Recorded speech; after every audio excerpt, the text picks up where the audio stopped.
Bonjour à tous et bienvenue pour cet épisode numéro 124 du Basket Lab, le laboratoire du jeu. Alors, aujourd'hui, très simplement, nous allons faire un bilan des finales NBA 2023. Bon, alors, je sais que l'actualité va assez vite en NBA et que normalement, si tout se passe bien, cet épisode est publié quelques jours après la draft, donc les finales paraissent très très loin. Mais comme vous le savez, le rythme du Basket Lab est un rythme assez lent, pour le coup, entre la préparation, l'enregistrement, le montage, et donc la publication. Et donc c'est vrai qu'on est un peu en décalage, mais aujourd'hui, on voulait tout de même, avec mon invité du jour, faire un bilan des finales NBA, un bilan un peu global, on va dire, où on essaie un peu d'aborder plein de petits sujets à droite à gauche, un peu de tactique, un peu de construction d'équipe, un peu de cibier peut-être aussi. Bref, on va essayer un peu de faire un bilan global avec quelques réflexions un peu pêle-mêle, finalement, sur ces finales NBA entre Denver et Miami. Et donc, pour faire ce bilan avec moi, on reçoit un grand habitué, puisque c'est Antoine qui se joint à nous aujourd'hui une nouvelle fois. Antoine Tartrou, bien sûr, de Basket Info et l'Écho des Parquets. Et donc, avec Antoine, on essaie un peu de réfléchir sur ces finales NBA, remportées 4 matchs à 1 par Denver contre Miami. Donc, aujourd'hui, dans notre laboratoire de recherche sur le jeu, bilan des finales NBA 2023. Bienvenue dans le Basket Lab.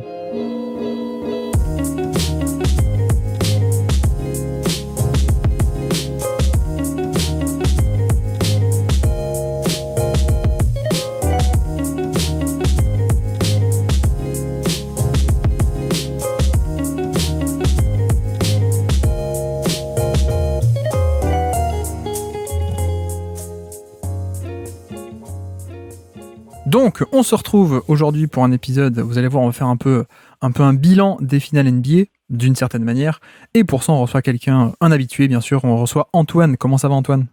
Ça va, je me disais, tu vois, là, on est ce soir même avant la draft, je me suis dit, tiens, il veut m'inviter pour la draft, c'est quel angle original, quoi. Non, ça va et toi ? Ça va, mais malheureusement, comme tu dis, nous sommes la veille de la draft. Je n'ai toujours pas commencé à regarder des matchs de Wembanyama. Je pense que le moi amoureux de draft d'il y a quelques années m'aurait donné des baffes. Mais toi, t'as jamais eu ce virus complètement de la draft ? Non, je trouve que c'est un exercice compliqué, qui prend beaucoup de temps, et que, à un moment, il faut faire des choix, et que, clairement, je trouve que l'investissement est tellement important que c'est quelque chose que j'étais prêt à laisser de côté. Et j'avoue, tu vois, moi, j'aime bien... Là, avant la draft, je me renseigne, mais j'aime bien aussi le faire après la draft. Certes, ça t'enlève un peu l'angle, qu'est-ce que les franchises ont décidé de faire, qu'est-ce qu'elles sont pas décidées de faire, plutôt. Parce que voilà, t'arrives, la draft est déjà faite, les sélections étaient faites, donc tu sais ce qu'elles ont fait, mais t'avais pas les alternatives à côté. Mais après, j'aime bien venir et me dire, de regarder un peu les choix qui ont été faits, parce que, je veux dire, en dehors même des prospects, la draft est quand même un moment qui est très intéressant, parce que la plupart des franchises sont à ce moment-là obligées de faire un choix. Contrairement au transfert où elles ont la possibilité de ne pas faire de choix, la draft, le jour, il faut se décider, quitte à prendre un joueur qui t'arrange pas et tout. Et je trouve que je dis pas que tout d'un coup c'est l'ouverture complète du projet de l'équipe, mais c'est un moment quand même très intéressant pour y participer. Oui, puis l'avantage de se renseigner après la draft, c'est que t'as pas besoin de regarder le joueur qui a été drafté par les Kings. Oh pardon, c'est une blague d'il y a 5 ans, ça. Non, ça a changé. Bref, donc au moment où vous écoutez cet enregistrement, Victor Wembanyama sera sans doute à San Antonio pour être le deuxième meilleur pivot du Texas. Mais bref, j'ai même pas précisé d'ailleurs Antoine Tartrou. T'as noté la blague sur Sengun. C'était difficile de ne pas noter, oui. Antoine Tartrou de Basket Info, bien sûr, de l'Écho des Parquets, évidemment, de Basket Evolution aussi, puisque quitte à citer des entités un peu mortes, autant citer Basket Evolution aussi, du coup. Ouais, NBA Evolution, même encore son ancêtre, on peut aller jusque là. Ouais. Ah ouais, à l'époque du Minitel, t'étais déjà là. Mais bref, Antoine Tartrou, analyste très actif, puisqu'il participe à plein de sites et de podcasts plus actif justement. Mais bref, si ton actu, c'est que tu as été retweeté par Seth Partnow en plus, d'ailleurs. Et Kevin Pelton. Et Kevin Pelton. Alors Seth Partnow qui t'a retweeté en normal, quoi. Genre, il retweet un thread en français en disant ouais, alors si Google Trad est bon. Ah non, mais j'avoue que voilà, c'est toi, t'as comment qui s'appelle, t'as Ben Taylor, moi j'ai Kevin Pelton et Seth Partnow. C'est vrai. Finalement, je suis l'homme des statistiques, faut croire, quoi. Oui, nous changeons de rôle. Bref, donc avec toi, Antoine, on voulait faire un petit épisode un peu tranquille, mais parce qu'on avait pas mal de quelques réflexions en tout cas, à défaut de pas mal, mais quelques réflexions à droite à gauche par rapport au final NBA, surtout essayer un peu d'élargir la conversation ou de prendre un peu de recul par rapport au final qui se sont terminés il y a donc une semaine quasiment.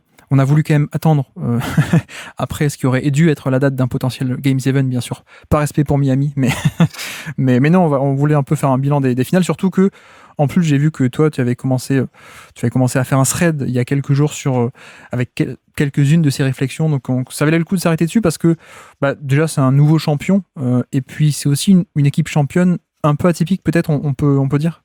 Oui, ça déjà pour reprendre ton introduction, je trouve que c'est toujours intéressant. Une fois, on va dire qu'une saison est terminée, qu'un champion est là, d'essayer un peu de faire, sans faire l'exercice de la review complète, de voir si on peut pas en tirer 2-3 choses. C'est vrai que la saison qui s'arrête en NBA, ça reprend avec la draft, les transferts, la free agency qui est derrière, et finalement, ça nous laisse pas trop le temps de respirer un gros coup et de se dire d'essayer de voir un peu ce qui s'est passé, voir s'il y a des grosses tendances ou non, des pistes de réflexion. Donc c'est... Alors qu'en plus c'est censé être le paroxysme de toute la saison et de tout pourquoi on s'intéresse à la NBA toute l'année, quoi. C'est les finales. Et comme tu dis, pourtant on n'a pas le temps de s'y arrêter dessus, quoi, finalement. C'est ça, ouais. Et du coup, c'est vrai qu'il y a des années où, par exemple, les années sur la saison précédente sur les Warriors, je sais pas s'il y avait un épisode qui avait été fait, j'en sais rien. Mais j'ai l'impression qu'il y avait moins de choses à dire que cette année.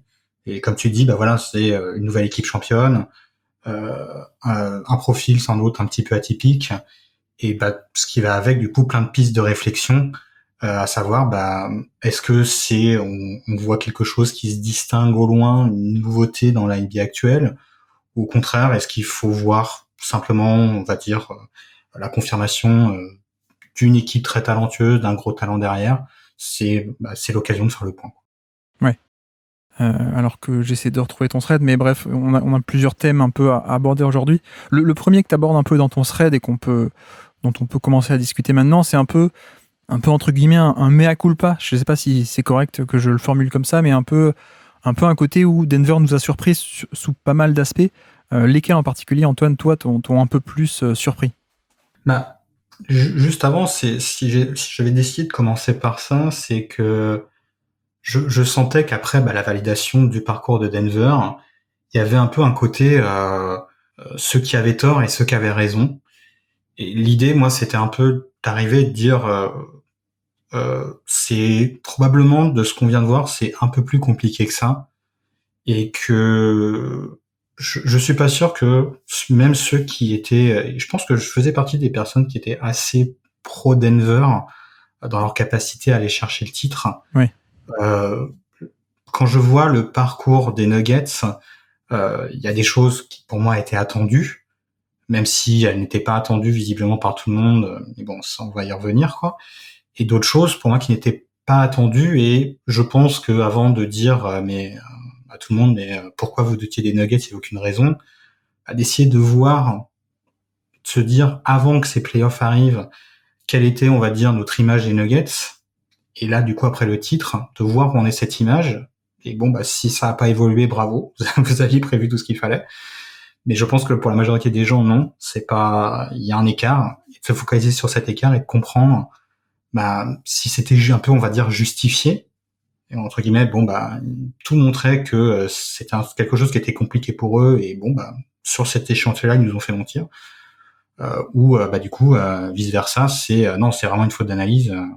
Il y avait tout, on va dire, qui était un peu sur le papier pour que ce run se déroule ainsi, quoi. Oui, parce que c'est vrai que excuse-moi, j'ai oublié de le préciser aussi, mais c'est vrai qu'on a un peu ce côté où Denver a été champion, Denver était pourtant premier à l'Ouest, donc a priori meilleure équipe de la conférence, une des meilleures équipes de NBA. Et pourtant, je sais pas trop toi ton sentiment, mais il y avait un peu ce côté parfois, pas totalement surprise, mais on n'avait pas l'impression que Denver avait un statut de entre guillemets premier de conférence normal ou classique, de vraiment dominant et de c'est logique qu'ils aillent au bout, c'est logique qu'ils battent les équipes en dessous d'eux, etc. Il y avait presque, alors j'irai quand même pas jusque là, mais il y avait parfois un peu un effet de surprise où il y avait un peu plus de doute peut-être qu'avec d'autres grosses écuries qu'on a parfois d'autres années, quoi. Je sais pas si tu me suis, mais il y avait un peu ce sentiment avec Denver que bah oui, ils sont allés au titre finalement, mais c'était peut-être moins attendu et moins une évidence que d'autres années en fait.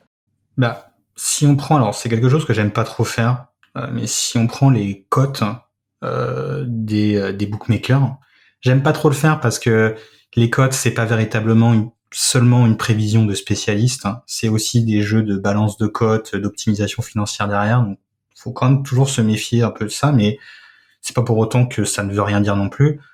Je crois que les Nuggets sont sur, alors je sais pas si c'est les 20, 25, 30 dernières années, en tout cas, sont l'équipe qui a gagné en ayant la cote la plus élevée, quoi. Ah ouais. Donc, c'est-à-dire en étant, je crois que, alors je sais pas si c'est la cote la plus élevée, mais du moins si on classe les équipes parmi leurs cotes, je crois que les Nuggets étaient vus comme étant, je crois que seulement la 7e ou la 8e équipe avec la meilleure cote pour aller au bout.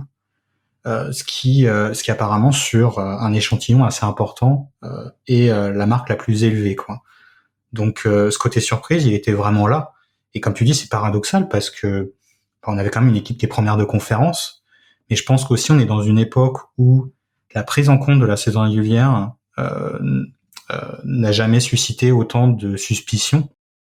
Et je pense que faut trouver le bon équilibre. C'est pas complètement infondé parce que on voit de plus en plus, contrairement à une certaine époque, les équipes qui dans leur gestion tactique, dans leur gestion physique, ont compris que vraiment l'optimisation, c'était de se préparer pour la date clé des playoffs et non pas en amont sur, je sais pas, le mois de janvier, de février ou de mars, quoi. Pour autant dire, c'est pas non plus un échantillon qu'il faut mettre à la poubelle en disant que ça vaut rien du tout. Mais je pense qu'il y a un peu de ça qui suscite l'élément de surprise et le fait aussi que c'était une équipe qui n'avait pas, on va dire, de validation. On revient toujours au même, hein, où il faut vraiment avoir ce biais de confirmation. Il y a toujours ce biais de confirmation qui est là. Autant qu'une équipe n'a pas été au bout, on croit qu'elle n'est pas capable d'y aller, et qui pour moi toujours est bien trop élevé. Où je pense que le nombre d'équipes capables d'aller au bout est bien plus important que ce qu'on pense en général, quoi. Oui. Donc il y avait ça, et il y a aussi le fait que je pense que c'était aussi un peu vu comme une équipe avec une faiblesse. Ce que les Américains appellent one pony trick, c'est-à-dire il y a quelque chose que vous faites super bien, mais si en fait on vous donne un plan B et on vous confronte à ce plan B, ça risque d'être beaucoup plus compliqué. Il y a une équipe qui était, je pense, le porte-étendard de ça, c'était les Bucks, où c'est de se dire mais super les gars, votre saison régulière, vous faites des records en saison régulière, jamais un net rating n'avait été aussi important depuis je ne sais combien de temps, pour qu'au final vous rencontrez la première équipe capable de contrer le drop et que vous soyez sans solution, quoi. Et c'est vrai qu'avec les Nuggets, et je pense que là on va arriver dans le dur du propos, c'était de se dire ok, en fait vous avez construit toute votre identité défensive sur le edge avec Jokic, donc ce côté de on ne croit pas que Jokic est véritablement capable de défendre sur les porteurs de balles en sortie d'écran, donc de le faire sortir au large pour, on va dire, entre guillemets, ne pas le faire défendre individuellement lui, forcer à circuler la balle et à impliquer les autres défenseurs, a priori meilleurs des Nuggets sur les autres postes, et de se dire, mais ça marche face à certaines équipes, mais sur un parcours de playoff, forcément, vous arriverez face à des équipes où le edge, ça ne peut pas marcher, et où à ce moment-là, qu'est-ce que vous pouvez en fait proposer? Et c'est vrai que, encore une fois, je crois que c'était le cas cette saison aussi, les statistiques prises sur Jokic quand il est en drop n'étaient encore pas bonnes du tout. J'ai pas été récupéré avant l'émission. Je crois que c'était Nicolas Duncan qui les avait récupérés genre au mois de mars, quand ça discutait sur le débat du MVP. Et il y avait encore, voilà, Jokic dans le drop, entre guillemets, ça ne marche pas, quoi. Et alors, il y avait aussi, je crois que N5 nous en avait parlé de cet article de Nakalas Duncan, justement.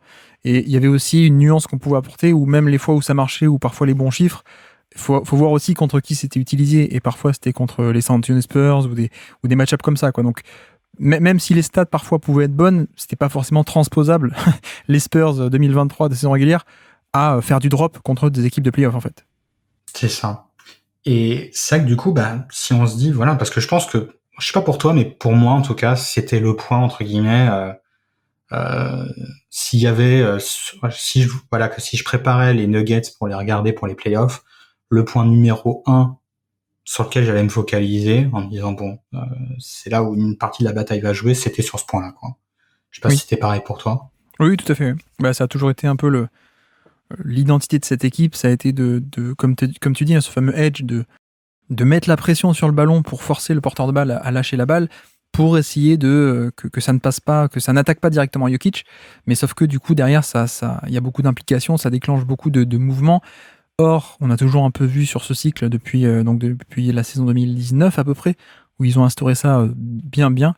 Bah oui, du coup, en saison régulière, ça passe, mais on sait que face à des passeurs d'élite, même en saison régulière, et a priori, ces passeurs d'élite, tu les retrouves plus fréquemment en playoff, c'est un système qui, en soi, peut apporter beaucoup de risques. Donc, la faiblesse, en tout cas, l'interrogation pouvait aussi venir de là, quoi. C'était le côté, oui, l'attaque, évidemment, on le sait depuis des années. Jokic, toujours de plus en plus fort, année après année, on le sait aussi. Mais voilà, son efficacité toujours plus bonne, ou ce genre de choses, ça ne règle pas le problème défensif, qui restait un peu le point d'interrogation. Et là-dessus aussi, pour te dire, je pense que ça... C'est pas qu'une question de Denver était pas vu comme un favori parce que c'est une franchise pas sexy. Ce qu'on dit aussi, c'est qu'il y avait aussi des vrais doutes sportifs, en fait. Oui, parce que bah, je pense qu'on peut rester sur les doutes et après on va dire ce qu'on a pu en tirer, on va dire, de ces playoffs. Mais il y avait aussi l'autre point qui était de se dire, bon, ok, d'accord, vous avez un joueur sur drop qui est problématique, mais on sait que les équipes deviennent de plus en plus originales, diversifiées dans leur stratégie défensive, et qu'on peut se dire, bon, à quel point, entre guillemets, on pourrait pas cacher Jokic ou avec des angles assez originaux pouvoir, on va dire, éviter ce fameux cas du drop en prenant, au-delà du edge, d'autres alternatives, quoi. Il y avait aussi le côté de se dire, ouais, mais les Nuggets, c'est Jokic, mais c'est aussi Jamal Murray et c'est aussi Michael Porter Jr. C'est-à-dire des joueurs à la réputation défensive un peu juste, voire dans le cas de Michael Porter Jr., même très médiocre, quoi.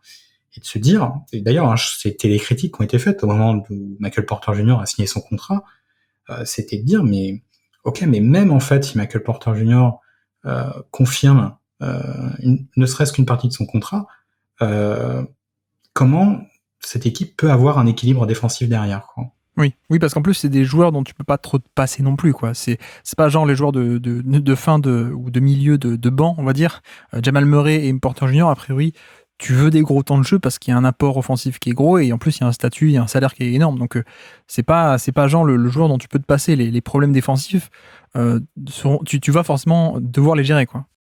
Oui, et surtout qu'en plus, pour Murray, en plus, c'est quelqu'un qui fait partie clairement de ton identité offensive. Ouais. On peut pas dire ça de Michael Porter Jr., et pas seulement parce que ses dernières performances ont été un peu justes, mais il y a, on va dire, voilà, Murray faisait lui vraiment partie de tout ce jeu à deux avec Jokic, et que on l'a bien vu sur les deux derniers runs de playoffs, que ce soit en 2021 ou en 2022, Jokic a beau être extraordinaire offensivement, s'il n'y a pas au moins ne serait-ce qu'un porteur de balle correct ou même juste une seconde menace offensive, c'était un peu trop compliqué d'arriver face à des bonnes défenses et de pouvoir retrouver justement l'impact offensif que Jokic normalement doit amener dans un contexte un minimum bon, quoi. Donc c'est vrai que cette question de l'équilibre défensif faisait qu'on se disait, mais face à une attaque capable de vraiment les exploiter, à quel point finalement leur marge offensive n'allait pas se réduire. Et plus vous réduisez votre marge, plus vous n'êtes pas à l'abri que même si vous êtes quand même un peu meilleur que votre adversaire, fondamentalement, il suffit de perdre 1 ou 2 matchs clutch dans les playoffs et vous vous retrouvez à la porte, quoi.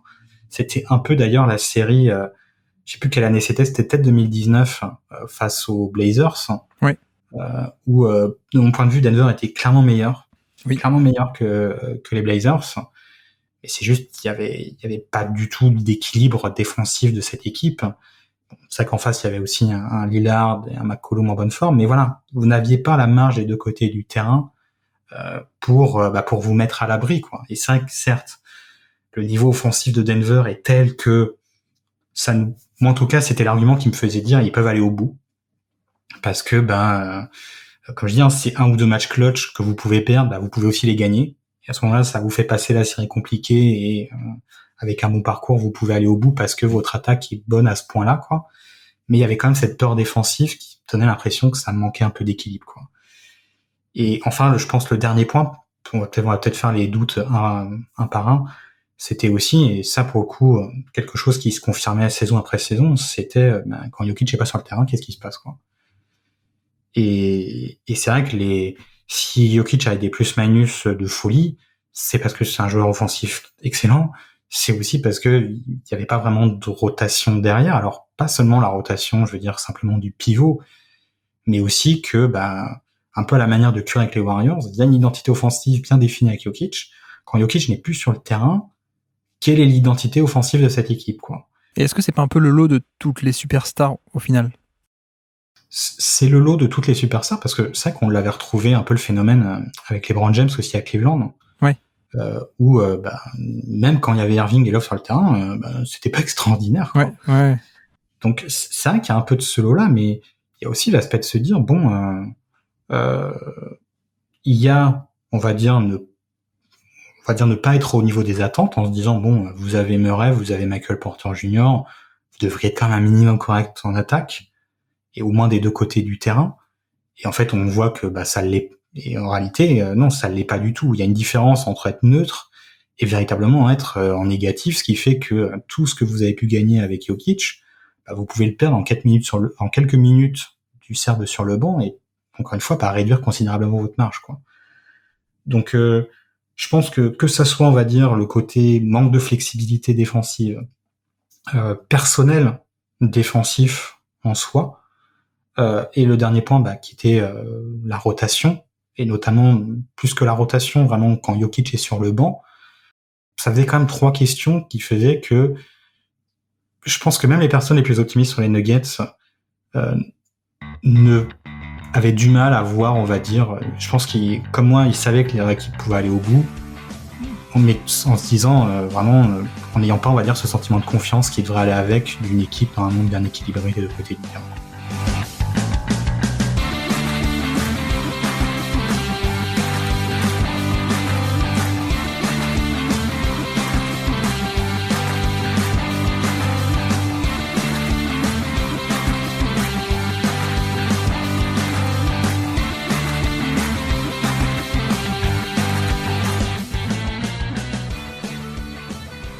Et au final, c'est ce que tu dis dans ton thread, c'est que sur ces points-là, on a quand même été un peu surpris de manière très agréable, plus ou moins selon les points, mais on est quand même plutôt sur de la bonne surprise. Et même nous, qui étions parfois optimistes sur Denver, même nous, nos attentes ont parfois été un peu dépassées sur ce round de playoff. En tout cas, il y a certains points sur ceux que tu évoques là, le supporting cast, les minutes sans Jokic, la défense. Les 3 points de mon point de vue. C'est ça, ouais. Là-dessus, sur les 3, on a été vraiment très surpris. Oui, je pense qu'on peut les aborder un par un. Vas-y. Ou pour ce qui est de donc commençons par la question du drop. Et pour moi, avec le drop, ça va aussi avec le manque de flexibilité défensive. Je veux dire, c'est pas que ils font du edge, mais ils savent pas faire du drop. Ils font du edge, mais même qu'est-ce qu'ils savent faire en dehors du edge, quoi. Parce que, ok, il y a le drop qui est une alternative, mais il y a aussi la capacité à switcher. Il y a aussi différents niveaux d'agressivité, la possibilité de jouer en zone, etc. Et alors, je vais être honnête, les Nuggets, c'est une équipe que je suis depuis un certain temps, moins cette saison, mais où j'ai compris que, de ce que j'avais lu, ça oscillait encore entre le drop et le edge. Mais il me semblait vraiment voilà que c'était pas juste ok ils sont pas terribles en drop, c'est même il y a pas vraiment de plan B défensif au-delà quoi. Et du coup bah pour ce qui s'est passé bah c'est vrai que les finales sont l'exemple que finalement Jokic en drop bah sans on va dire sans être exceptionnel, c'est pas une performance d'Anthony Davis, c'est pas une performance de Rudy Gobert, mais en fait c'est une performance qui si on place, je sais pas, les 20 meilleurs intérieurs de la ligue, je serais pas étonné que la place de Jokic, ou du moins ce qu'il a montré sur ses playoffs, soit dans la moyenne haute. Oui, et puis c'était la problématique principale. On a fait avec Azad, on a fait des live Twitch de 2 ou 3 heures à chaque fois. Le drop a été la problématique principale de Miami. Miami n'est pas parvenu à contourner et à faire sortir Denver de ce fameux drop. Et ça, voilà, il y a 4-5 ans, même il y a 2 ans, Antoine, ça aurait paru complètement dingue à dire, quoi, qu'en finale NBA, le drop de Denver et de Jokic est efficace, quoi.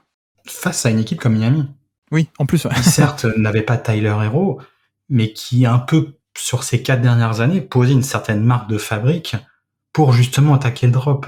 Milwaukee, etc., quoi. Avec les systèmes en delay, Adebayo en tête de raquette, et des joueurs qui vont toujours vous poser la question de jouer ces systèmes Chicago et Miami, pour pas poser de jeu de mots, toujours en étant capable de jouer le backdoor si vous commencez à surjouer la prise de l'écran, et à vous dire, en fait, si vous montez pas au niveau d'Adebayo, on va trouver un moyen, un moment, de démarquer un joueur, que ça soit Duncan Robinson, que ça soit Gabe Vincent, que ça soit Max Strus, on va trouver quelqu'un, à un moment, qui, dans la possession, va être libre.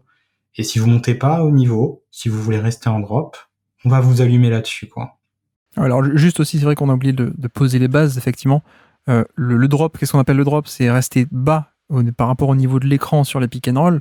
Ce qu'on appelle aussi le edge, donc ce que Denver faisait d'habitude, c'était faire monter Jokic au niveau de l'écran, voire même parfois un peu plus, mais en gros, essayer de créer un 2 contre 1 sur le ballon pour forcer la balle à aller ailleurs. Et pourquoi est-ce que Denver faisait ça, ce edge et ce 2 contre 1, alors que c'était risqué? C'est parce que d'habitude, on a connu Jokic qui est pas très bon sur ce fameux drop, dans le sens où soit tu donnes trop d'espace pour que le joueur en sortie d'écran, comme Jokic est bas sur le drop, soit ça donne un tir, un pull-up à 3 points ou à mi-distance, mais surtout il y avait aussi le côté protection du panier où bien sûr que Jokic n'était pas au niveau des meilleurs de NBA et n'était pas capable, hein, même il y a 3-4 ans encore, de faire un drop de qualité, de protéger le panier. Voilà, Jokic en drop avant, t'avais quelqu'un qui lui fonçait dessus à pleine vitesse, c'était panier très souvent, quoi. Donc le drop n'était pas efficace. Donc voilà, je repose un peu les bases et je te laisse poursuivre parce qu'effectivement c'est ça qui a été un peu la différence contre Miami notamment. Oui, et du coup, c'est vrai que là, c'est vrai que j'ai parlé des joueurs qui étaient capables de dégainer à 3 points en sortie d'écran. Et là, on va dire, c'est pas la responsabilité du joueur en drop. Justement, s'il est en drop, l'idée, c'est de ne pas devenir. La responsabilité, c'est au défenseur du porteur de balle de faire ce qu'on appelle la rear view poursuite. Oui. La poursuite du rétroviseur. Oui, à un moment, il va se retrouver derrière le porteur de balle, mais à lui, justement, d'être suffisamment agressif pour ne pas se faire prendre dans l'écran, rester au contact, et au moindre ralentissement du porteur de balle, de revenir devant lui, permettant à Jokic de revenir sur l'intérieur, donc ici sur Adebayo, quoi. Et c'est vrai que les porteurs de balles, les défenseurs des porteurs de balles, donc c'est vrai que cette année ils avaient un effectif qui était bien plus à même de faire ça, que ça soit Kentavious Caldwell Pope, que ça soit Bruce Brown, et même d'une certaine manière Aaron Gordon. Christian Brown aussi. Christian Brown aussi, oui, comme tu dis, qui ont vraiment rendu la vie dure à ces porteurs de balles adverses. On fait leur boulot. Mais voilà, l'équation du drop aussi, c'est en fait, vous avez passé l'écran, et si le joueur qui est en face de vous, Nikola Jokic, ne vous fait pas peur, c'est de dire vous me donnez 1 mètre d'avance pour mon dribble, ok, on va se donner rendez-vous sous l'arceau, je vais être suffisamment rapide, mes appuis vont être suffisamment vifs pour déséquilibrer l'intérieur adverse et empêcher sa dissuasion, et derrière tenter un lay-up, peut-être contesté, mais si la personne n'est pas très bonne en protection d'arceau, un lay-up contesté sans que ça soit Anthony Davis, ça reste un tir souvent qui est très intéressant, en plus qui peut générer des fautes, Et sachant que Jokic est le moteur offensif adverse, une faute sur Jokic, ça vaut double. Et des fois aussi, ça empêche le Serbe. C'est ce qu'on disait parfois en termes d'explication d'investissement défensif, c'est de se dire bon bah oui, mais vous avez besoin de lui de l'autre côté du terrain, donc peut même pas avoir, on va dire, un surplus d'agressivité. C'est un peu trop dangereux, quoi. Et là, typiquement, bah le joueur à Miami qui convient bien là-dessus, c'est Jimmy Butler, qui n'est jamais aussi fort en général que quand vous lui laissez 1 mètre 50 d'avance, qui, au lieu de prendre le tir à 3 points, dire, bah, ok, je suis suffisamment costaud pour qu'à un moment je vais chercher contact, tu vas exploser au contact, et moi ça va me permettre d'avoir l'espace suffisant pour dégainer un tir ou un lay-up dans la foulée, quoi, ou faire venir une aide. Et alors c'est vrai qu'il y a toute la question sur ces finales de à quel point Jimmy Butler était à 100%, mais ce qui est sûr, c'est que du moins pendant ces finales, attaquer Jokic est quelque chose qui soit était très compliqué, soit même qu'il s'est refusé à faire. Et là, tout d'un coup, vous avez une perte d'avantage majeure pour le Heat, et qui sont quand même à mettre au crédit du Serbe, parce que un joueur comme Jimmy Butler, voilà, ce que je veux dire, c'est qu'il suffit de prendre la série contre les Bucks, où limite, le contact avec Brook Lopez, ça lui allait complètement, c'était limite ce qu'il visait pour aller marquer, quoi. Laquelle contre les Bucks? En 2020 ou 2023? 2023. 2020 aussi, hein. 2020 aussi, oui. Mais c'est pour dire quand même que alors je sais pas à quel point l'explication tient du fait que c'était finalement le match-up défensif allait bien aux Nuggets. Oui. À quel point Jokic, ça c'est, je veux dire, quand je dis à quel point, à chaque fois la réponse est oui, mais dans quel degré, dans quelle mesure? Jokic, son investissement défensif, sa mobilité, j'ai vraiment été impressionné, notamment au niveau, pas forcément toujours quand il était impliqué sur le ballon, mais des fois même loin du ballon, où les rotations. Alors c'est vrai qu'on a souvent dit ici que Jokic était pas le mauvais défenseur que beaucoup de monde décriait, parce que il y avait vraiment, on sent que l'intelligence qu'il a du côté offensif, on la retrouve du côté défensif, et vraiment une très bonne science du placement, de l'anticipation, et des mains aussi qui sont vraiment très bonnes, qui font que ok, d'accord, au moment où vous allez vous élever contre lui, vous avez plus de chances, on va dire, de marquer le panier que face à beaucoup d'intérieurs, mais il est là, quoi. Là où, je vais pas citer de nom, mais d'autres intérieurs, oui, quand ils sont là, c'est plus compliqué, mais ils sont là beaucoup moins souvent, quoi. Et du coup, je sais pas à quel point, on va dire, ce degré d'implication défensive de Jokic et l'explication de ce changement complet, on va dire, sur cette stratégie défensive. Et le troisième point, c'est à quel point finalement, totalement, c'est pas l'environnement collectif autour de Denver qui a changé la donne. On sous-estime toujours sur le drop, ce que je disais tout à l'heure, l'importance du défenseur, du porteur de balle. Parce que la différence entre je reste au contact et je reste pas au contact, pour l'intérieur, c'est de devoir jongler entre les deux joueurs, entre Adebayo et, disons, Gabe Vincent. C'est devoir jongler de plus en plus longtemps avec eux, de reculer de plus en plus, et du coup, de concéder à des options de plus en plus faciles pour l'adversaire, quoi. Oui, la probabilité, elle augmente beaucoup, quoi. Si entre faire un drop avec le défenseur qui est loin de toi, ou alors le défenseur du porteur de balle, je veux dire, qui est carrément sur toi avec, comme tu disais, le contest par derrière dans le rétroviseur qui vient de contester, la probabilité de réussite du tir, elle est pas du tout la même, alors que pourtant le schéma de base et le positionnement de Jokic est le même, en fait. Oui, et il y a aussi là-dedans, donc là, je parlais du défenseur du porteur de balle, mais aussi l'aide potentielle qu'il y a autour, ouais. Que ça soit en termes d'implication, mais aussi simplement en termes de niveau de jeu.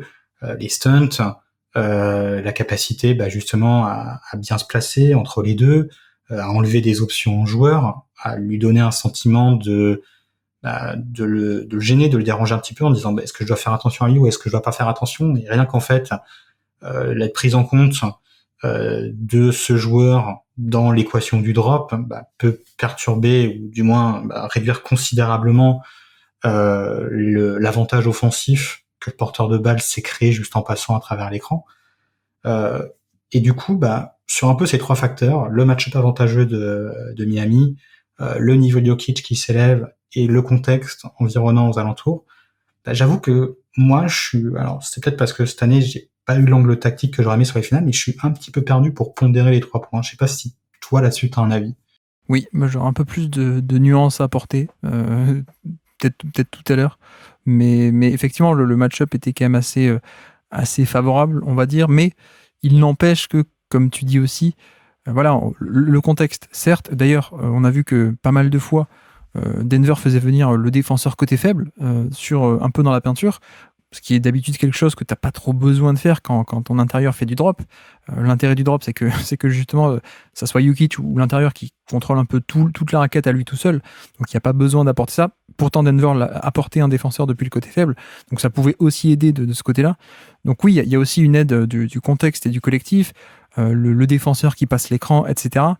Mais je pense aussi que comment dire, il y a une partie de détails et de micro-détails parfois qu'on ne voit pas, mais qui est pourtant beaucoup plus important que justement le détail dans l'attitude de Jokic parfois, et notamment le jeu de main, en fait. On a beaucoup parlé du positionnement, il est là au bon moment, au bon timing, à défaut de faire le contre spectaculaire depuis le côté faible, ultra explosif, etc. Il est toujours au bon endroit au bon moment.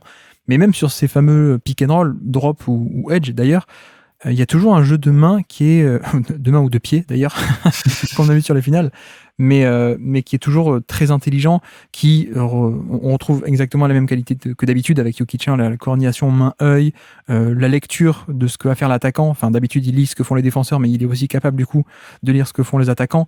Enfin voilà, il y a tout aussi ce fameux jeu de main, ou pas que de main, aussi de pied, ou de lecture des trajectoires et d'anticipation, qui finalement n'a l'air de rien quand on n'y fait pas attention, mais en fait quand tu commences un peu à détailler action par action, tu te dis ah bah tiens, là il y avait une magnifique fenêtre de passe de Duncan Robinson, une passe à terre pour Bam Adebayo, mais ah bah tiens, là Jokic il a anticipé et ça marche pas, il a mis sa main dans la trajectoire de passe, la passe n'est plus possible. C'est que des petits détails comme ça qui n'en ont pas l'air, mais qui finalement sont loin d'être négligeables, et pourtant ça saute pas forcément aux yeux si tu fais pas attention en fait.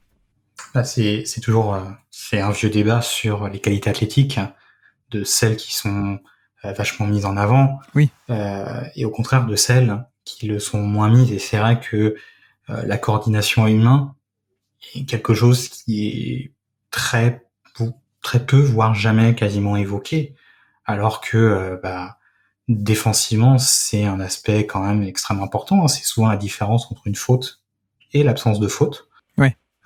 On peut parler aussi, pas mal de monde en a parlé sur ces finales, c'est aussi l'agilité. Parce que, mine de rien, Jokic, j'ai pas les mensurations, que ce soit en termes de taille, en termes de poids, mais on sent bien déjà que, voilà, il suffit de voir offensivement l'avantage physique qu'il peut dégager sur les autres joueurs, sur ses prises au poste, pour comprendre que on est quand même sur un gabarit, même à son poste, qui est quand même particulièrement costaud. Et c'est bête à dire, mais tu vois, tu faisais la blague sur les pieds, où voilà, c'est vrai que ça soit, on va dire, contre les Suns, et à des moments aussi contre le Heat, où il y avait véritablement la volonté des adversaires de jouer la pocket pass. La passe à terre. Donc voilà, c'est l'un des classiques sur le drop. C'est que au moment où le porteur de balle a passé l'écran, et du coup le joueur qui vient de poser l'écran va pouvoir commencer son rôle, c'est que vous avez une petite fenêtre où Jokic, par exemple, est obligé de se mettre devant Gabe Vincent, mais ça veut dire que sur ce laps de temps, il y a un angle de passe possible vers Adebayo, qui derrière potentiellement peut jouer le rôle, ou au pire le short roll, avec un avantage en ayant dépassé Jokic, quoi. Et du coup, cette pocket pass, c'est l'un des grands classiques en drop, et qu'il faut essayer de défendre. Et c'est là où il y a eu beaucoup d'exemples lors de ces playoffs où Jokic mettait carrément le pied pour justement empêcher cette pocket pass, ou du moins la rendre plus difficile. C'est bête à dire, mais essayer de mettre son pied dans ce genre de situation, ça ne demande pas, on va dire, que de l'anticipation, ça ne demande pas juste aussi une simple lecture du scouting report, de savoir quelles sont les tendances des adversaires. Ça demande aussi quand même, à ce niveau-là, d'avoir la capacité de mettre le pied, mais sans perdre de l'équilibre, et en restant toujours, on va dire, présent sur l'action, sans trop se découvrir ailleurs, quoi. Et c'est ce qu'on disait sur les mains, et du coup c'est ce qu'on dit sur les pieds, et c'est aussi ce qu'on dit sur le positionnement. On a quelqu'un qui finalement est quand même assez agile derrière, quoi. Et ça fait partie des petits points qui, quand vous les additionnez les uns aux autres font que défensivement, vous êtes capable de faire un peu plus de choses. Et justement, pour reprendre la comparaison avec des joueurs, notamment sur la question des capacités athlétiques, c'est vous allez peut-être sauter moins haut, mais la rigidité d'un joueur, et c'est ça qu'on voit souvent chez les intérieurs, font aussi que au moindre changement de direction, ou si vous commencez à tenter ce genre de choses, vous allez être en déséquilibre, et face à des joueurs plus petits, beaucoup plus rapides, qui vont en plus sentir le déséquilibre et après aller rechercher le contact pendant que vous n'êtes vous-même pas en équilibre, c'est quelque chose qu'on voit régulièrement en NBA, et c'est quelque chose qu'on n'a pas vu avec Jokic sur ses playoffs.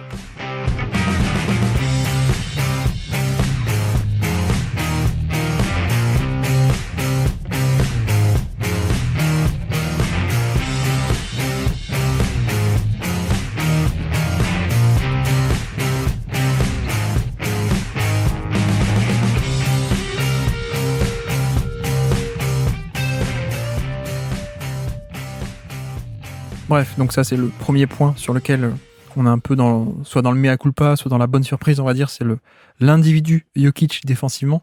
Tu mentionnais un autre dans ton fameux thread, c'était aussi le niveau du supporting cast, où là aussi c'est vrai que on pouvait avoir un peu des doutes, et ça aussi ça a été un point sur lequel on a eu des réponses très favorables sur ce round de playoff.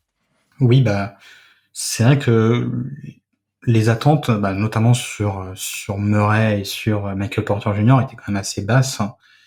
Et c'est vrai que là-dessus, on a pu être surpris sur les deux. Sur Murray, dans le sens où, justement, être capable de tenir les porteurs de balles adverses, de rester au contact, de ne pas lâcher, et même des fois aussi être capable de tenir au poste et tout. C'est vrai que ces playoffs ont été un bon rappel que Murray est quand même un meneur assez grand. C'est pas quelqu'un qui fait 1m80, je sais pas quelle est sa taille, mais je crois qu'on est qu'il a sur 6'5", 6'4". ouais. Mais je sais pas quel équivalent, ça fera 1m93, 94. J'ai aucune idée, mais 6-5, ouais, on est plutôt sur du poste 2. Et d'ailleurs, je crois que à la base, ça aurait dû être Emmanuel Moody, le meneur de cette équipe, avec un duel Gary Harris ou Jamal Murray sur le poste 2. Mais le temps est passé. C'est ça qu'on a vu à des moments Butler essayer de l'attaquer, et on a bien senti que les choses n'étaient pas faciles. Et donc ça, c'est sur le ballon, mais aussi loin du ballon, dans l'activité sur les stunts, dans l'activité pour rester au contact des joueurs à travers les écrans. Je l'ai trouvé en tout cas très impliqué. Loin, pour moi, on n'est pas au niveau justement des autres arrières de Denver, mais on lui demandait pas d'être au niveau d'un Bruce Brown ou d'un Caldwell Pope. On lui demandait de, entre guillemets, de pas être ce point faible où l'équipe peut commencer à viser ce match-up là en particulier, et en plus si ce match-up se révèle fructueux, de commencer à construire toute une stratégie autour de ça. Et c'est quelque chose qu'on n'a quasiment jamais vu sur les playoffs. Et pour ce qui est de Michael Porter Jr., alors il y a toujours des séquences où, on va être honnête, ça reste compliqué, notamment je trouve toujours dans son jeu de jambes, où il y a des moments un peu mis au périmètre où on sent que pour le coup, ce que je parlais tout à l'heure de la rigidité, on le retrouve un peu chez ce joueur. Mais par contre, c'est pareil pour ce qui est de l'activité loin du ballon, et même un petit côté de seconde protection d'arceau. C'est clairement des séquences du moins moi, que j'avais pas du tout en mémoire. C'est des séquences qui me disent absolument rien, alors que, je veux dire, ça restait un classique aussi des dernières campagnes de playoff des Nuggets, c'est de se dire, attendez, on va pas impliquer Michael Porter Jr. directement sur le ballon, on va l'impliquer pour faire que ça soit à lui de venir en aide ou non, quoi. Oui, tous les fameux pick and roll. Quoi, pardon? Non, je dis c'est Phoenix qui justement a fait un peu ça sur des playoffs 2021, je crois, où, comme tu dis, il l'avait ciblé en tant que le troisième homme du pick and roll, le joueur qui est censé aider, et ça avait été un carnage, quoi.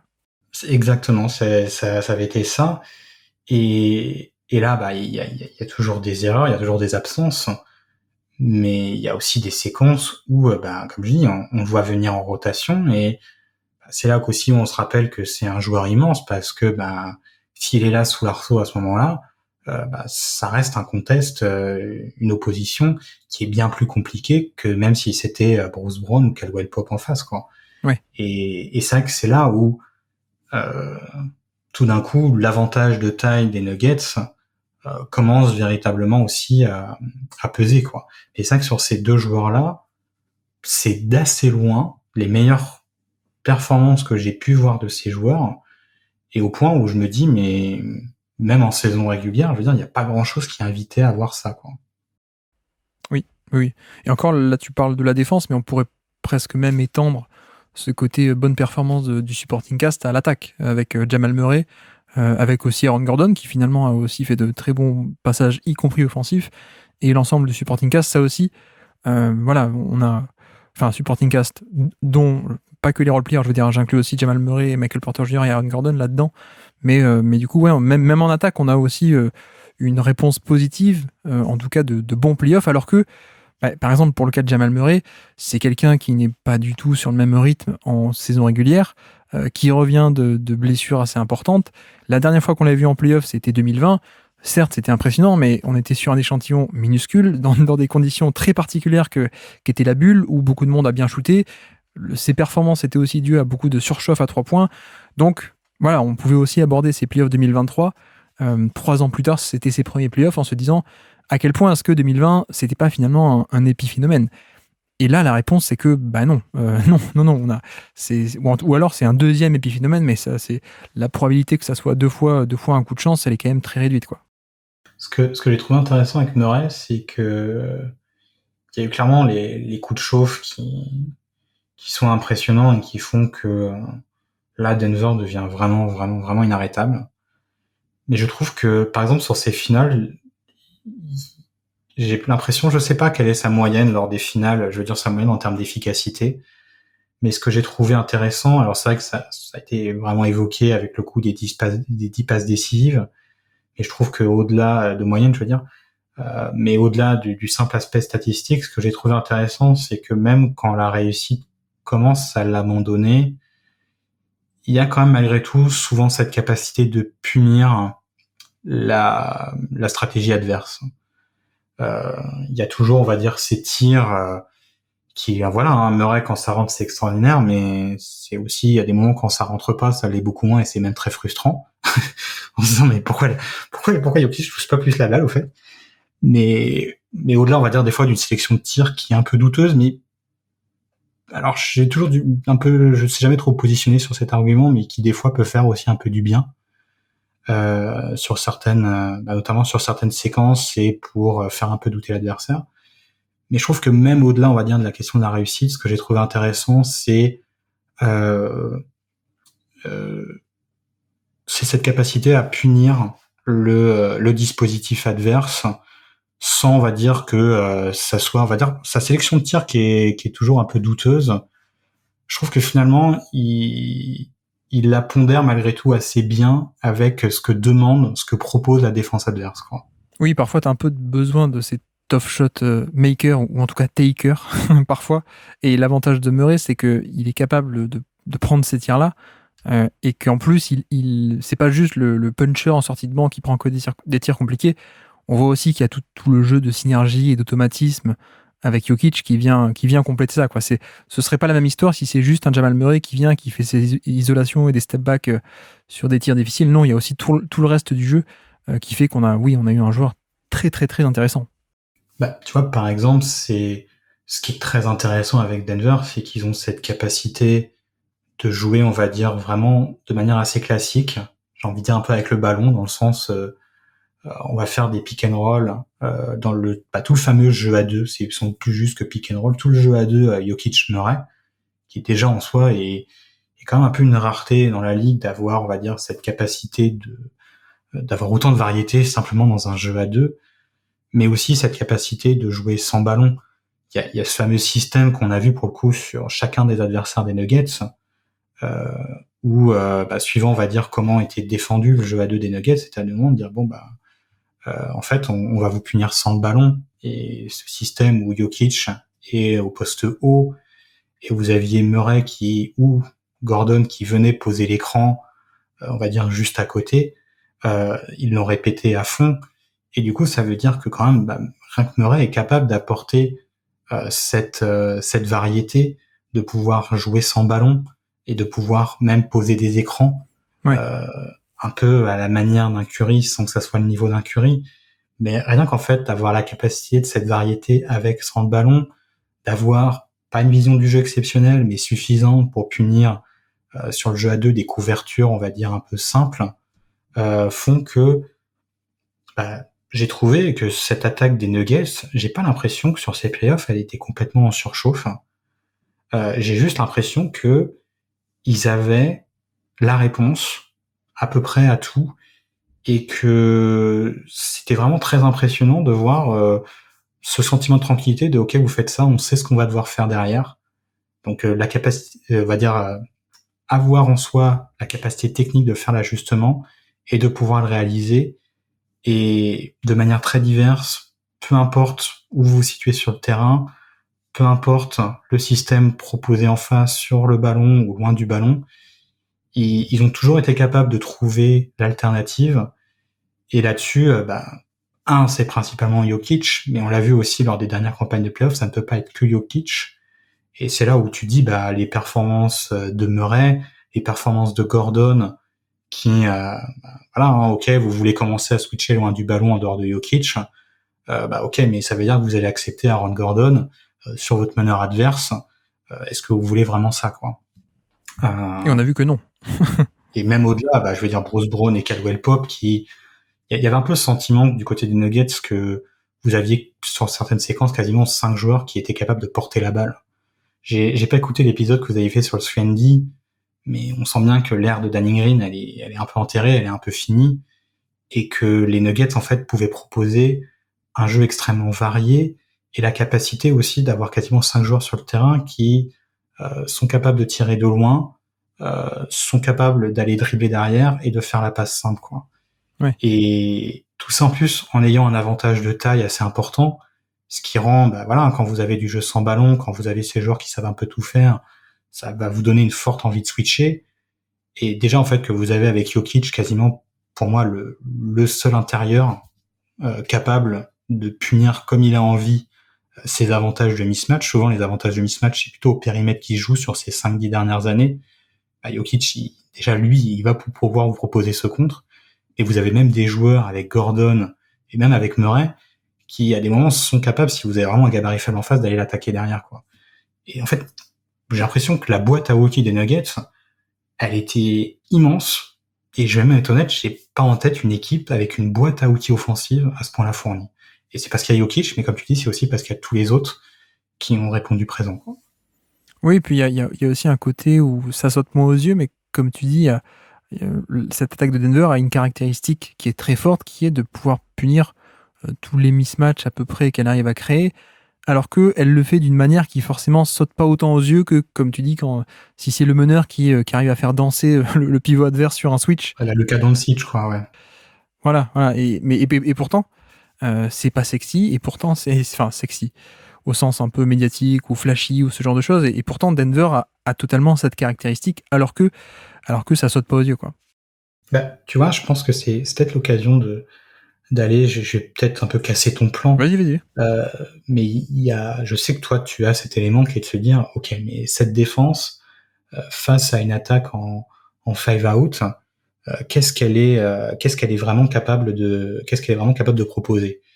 Et je trouve que souvent l'un des problèmes j'ai l'impression qu'en fait les défenses actuelles en NBA savent, du moins c'est mon impression, de mieux en mieux gérer. Alors quand je dis de mieux en mieux, les chiffres offensifs n'arrêtent pas d'augmenter, mais ils augmentent pour tout le monde du coup. Et j'ai l'impression que les défenses savent de mieux en mieux, on va dire, freiner les situations un peu trop simples de 5-out, où par exemple tu vas avoir souvent ce qu'on appelle les switch to blitz. C'est-à-dire qu'il y a Luka Doncic qui va chercher son match-up, son pick and roll, on va dire, la cible qu'il a envie de viser en face, à la manière d'un LeBron James. L'équipe en face va concéder le switch. Ok, Luka Doncic dit parfait, j'ai le joueur que je veux en face de moi, je vais pouvoir l'attaquer. Sauf qu'en fait, juste après le switch, il y a un deuxième joueur, justement celui qui était le défenseur original, qui a attendu juste une seconde et qui, pof, arrive pour faire la prise à deux, quoi. Une prise à deux à retardement, en fait. On te fait croire que tu switches, mais en fait, c'est à retardement. En fait, non, il y a la prise à deux qui arrive, et donc, ouais. En fait, tu fais le switch parce que du coup, le switch fait que il n'y a pas d'avantage de créer, on va dire, en termes d'espace. C'est non, après l'écran, il y a juste un joueur qui est là, t'as pas de décalage qui a été créé. Mais on le sait, le problème du switch, l'un des problèmes du switch, c'est que du coup, il y a un match-up défavorable derrière. Et le fait de ramener après ce blitz fait que non seulement Doncic a pas pu attaquer l'espace, mais en plus il va être obligé de céder la balle parce qu'il y a un deuxième joueur qui arrive, quoi. Et en plus, c'est pas des séquences qui sont complètement statiques où la défense peut, où l'attaque peut amener les joueurs comme il faut derrière. Sinon, c'est quelque chose de plus dynamique, donc de plus compliqué à analyser pour le porteur de balle, mais aussi pour le reste des coéquipiers, savoir où je me place, comment je me place. Quand c'est en train de bouger comme ça à toute vitesse, c'est des décisions qui doivent être très rapides et difficiles à faire. Et ça, c'est l'un des éléments, mais on peut aussi penser à tout ce qui est pill switch, les défenses next. Et j'ai l'impression, en fait, que les attaques en 5-out, quand, on va dire, l'angle d'attaque vient forcément de l'extérieur, j'ai l'impression que les défenses ont de plus en plus d'éléments à porter là-dessus. Mais par contre, quand tu es dans la configuration de Denver, où le mismatch vient de l'intérieur, et que tu as un joueur comme Jokic pour en profiter, j'ai l'impression que si tu as un supporting cast qui est bon, sans être exceptionnel, qui est bon derrière, qui va savoir couper, qui va savoir juste se démarquer sans que ça soit Stephen Curry qui est loin du ballon, j'ai l'impression que les défenses NBA sont un peu plus perdues face à ce genre de choses. Oui, c'est un peu la tendance qui se confirme depuis 4, 5, 6 ans, je trouve, où on respecte de moins en moins le spacing, ou en tout cas on respecte de manière plus spécifique, en fait. Où on a eu un peu, année 2010, peut-être une surréaction aux 3 points, mais là on est clairement dans une réaction plus proportionnée à qui est vraiment ton spacing, quoi. Juste se tenir à 3 points, maintenant c'est presque plus suffisant. Donc il y a ce premier aspect où désormais les défenses, je trouve, se démerdent un peu mieux pour pas simplement dire là on a un shooter, je peux pas aller aider. Non, là clairement ça évolue. Et puis en plus il y a un autre aspect, je pense que d'ailleurs que toi tu avais un peu évoqué, qui est que oui, tu peux peut-être un peu plus embêter cette défense de Denver avec un 5-out, mais à quel point, si tu mets des joueurs qui sont capables de faire un 5-out, à quel point derrière, on retombe sur nos pattes, à quel point un line-up de 5-out, c'est pas aussi un line-up qui forcément a plutôt des accents de shooter et un peu moins défenseur, à quel point est-ce que Denver va pas être tout simplement capable de punir ces joueurs-là de l'autre côté du terrain avec du post-up ou de ce genre d'action, en fait. Ouais, c'est... Ok, tu mets un 5 assez offensif pour essayer de me punir défensivement, mais est-ce que ton 5 assez offensif, il risque pas pour le coup d'être beaucoup trop à la ramasse défensivement, et que oui, c'est super, t'es plus à 110 d'offensive rating, t'es à 116, mais Denver, ils sont passés de 116 à 123 parce que Oui. derrière, on va dire tes postes 4, 5 qui savent shooter, c'est des gabarits un peu plus faibles, et face à Jokic, c'est une boucherie, quoi.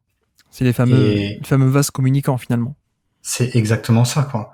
Donc, c'est vrai qu'il y a cet aspect de se dire, mais il y a combien d'équipes aujourd'hui qui jouent vraiment en 5-out? Et quand je dis en 5-out, c'est pas simplement les 5 joueurs qui sont tournés à 3 points comme Miami, mais vraiment 5 joueurs qui sont menaçants à 3 points. Et Denver. Ce qui fait que véritablement, ça va poser une question, Jokic sur le drop.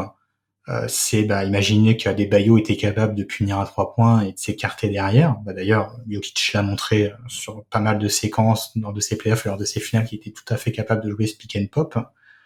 À quel point vous avez beaucoup d'équipes dans la NBA actuelle qui sont comme ça.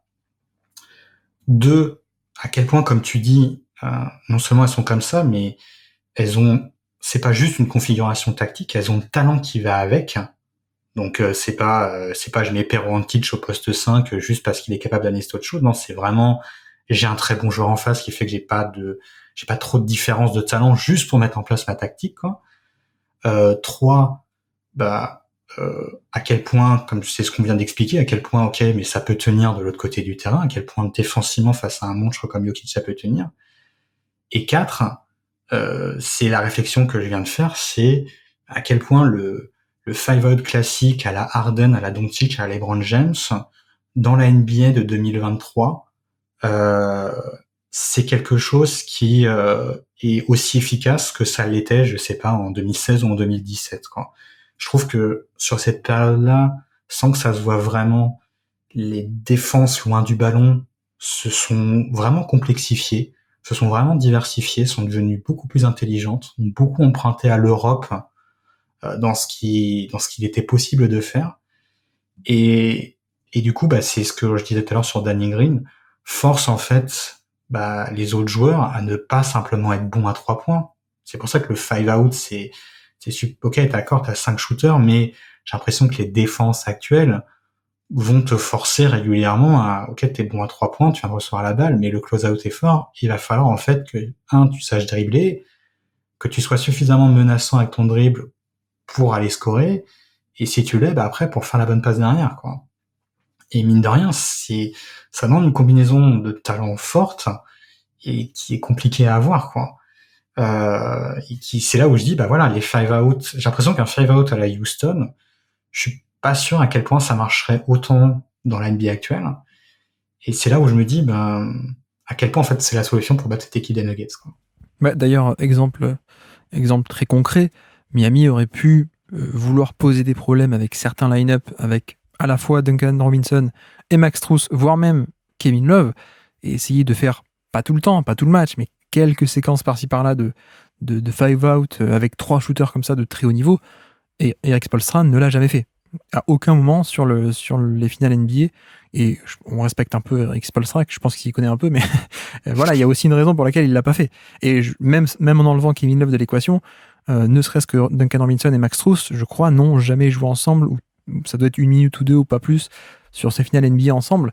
Il y a aussi une raison, c'est parce que, voilà, ces fameux vases communicants, à quel point est-ce qu'en améliorant ton attaque, avec des profils comme ça, ça peut pas, à quel point c'est rentable au final, au niveau de la balance attaque-défense, si derrière Denver est capable de les punir, en fait. Donc c'est tout le problème avec cette attaque de Denver qui en fait est extrêmement complète. Mais bon. C'est là qu'est vraiment le côté exceptionnel de Jokic, c'est que il a déjà montré, en fait, parce que dans ses playoffs, c'est quoi les oppositions directes de Jokic? C'est Rudy Gobert, c'est DeAndre Ayton, c'est Anthony Davis, et c'est Bam Adebayo. c'est quand même pas trop mal. En plus, il y a des bons gabarits. C'est vrai qu'Adebayo, il y avait un peu de problème de taille, mais de l'autre côté, il y avait quand même aussi des bons gabarits. C'était pas mal comme match-up, mais il manquait un Chuck Hayes. C'est juste dommage, quoi. Ouais, ou je sais pas, un bon pivot européen pour un peu comme un peu à l'époque du Shaq pour aller prendre ses 5 fautes, quoi, un peu mal. Mais il a montré que face à ses joueurs, rien que la couverture seule, c'est un peu notamment la tactique des Suns, en disant, on pense que DeAndre Ayton est capable de tenir face à Nikola Jokic, si on n'amène pas d'aide sur le jeu au poste. Et la réalité, c'est que non, vous devez amener une aide, c'est trop compliqué. Donc en fait, déjà, face à n'importe quel joueur, si on est sur une couverture simple, sans amener d'aide sur Jokic au poste bas, j'ai pas l'impression qu'il y ait aujourd'hui un joueur je sais pas si t'as une personne en tête qui est capable de tenir ça. Donc, déjà, c'est fort, mais si en plus vous avez un joueur qui n'a pas le gabarit qui est sur lui, alors, c'est pas que lui là-dessus. On a fait tout l'épisode du post-up pour expliquer à quel point aujourd'hui les défenses sur post-up étaient vraiment collectives et tout. Mais Jokic est tellement bon passeur et que l'équipe aujourd'hui a le spacing et la capacité de couper et pouvoir profiter des avantages béants que Jokic offre derrière. Mais tout ça fait qu'en réalité, comme tu dis, t'es obligé en fait de mettre un joueur d'un certain gabarit face à Jokic. Même s'il y a un joueur d'un certain gabarit, c'est pas une garantie que ça va bien se passer, loin de là.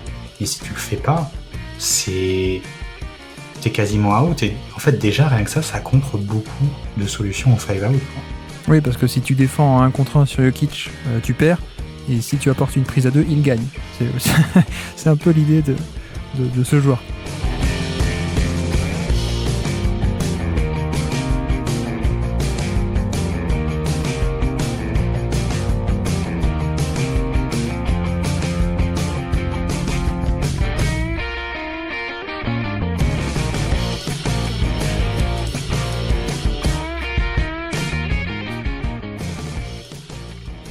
Finalement. Mais d'ailleurs, ça m'amène aussi à une autre réflexion que tu faisais dans le thread, du coup. Je crois que c'est un peu au tout début, tu dis, c'est bien aussi de voir, ça fait un peu plaisir de voir Denver, une équipe qui est jamais championne, etc. Jokic aussi, de voir gagner Jokic, qui a un profil atypique.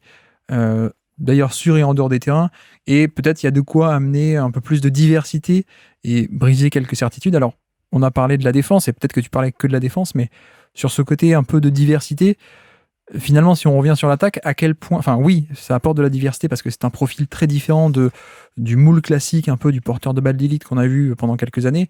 Mais finalement, à quel point cette diversité, elle est reproductible ou pas, parce que finalement, c'est aussi lié à ce côté, pas seulement très fort, mais unique que représente Nikola Jokic.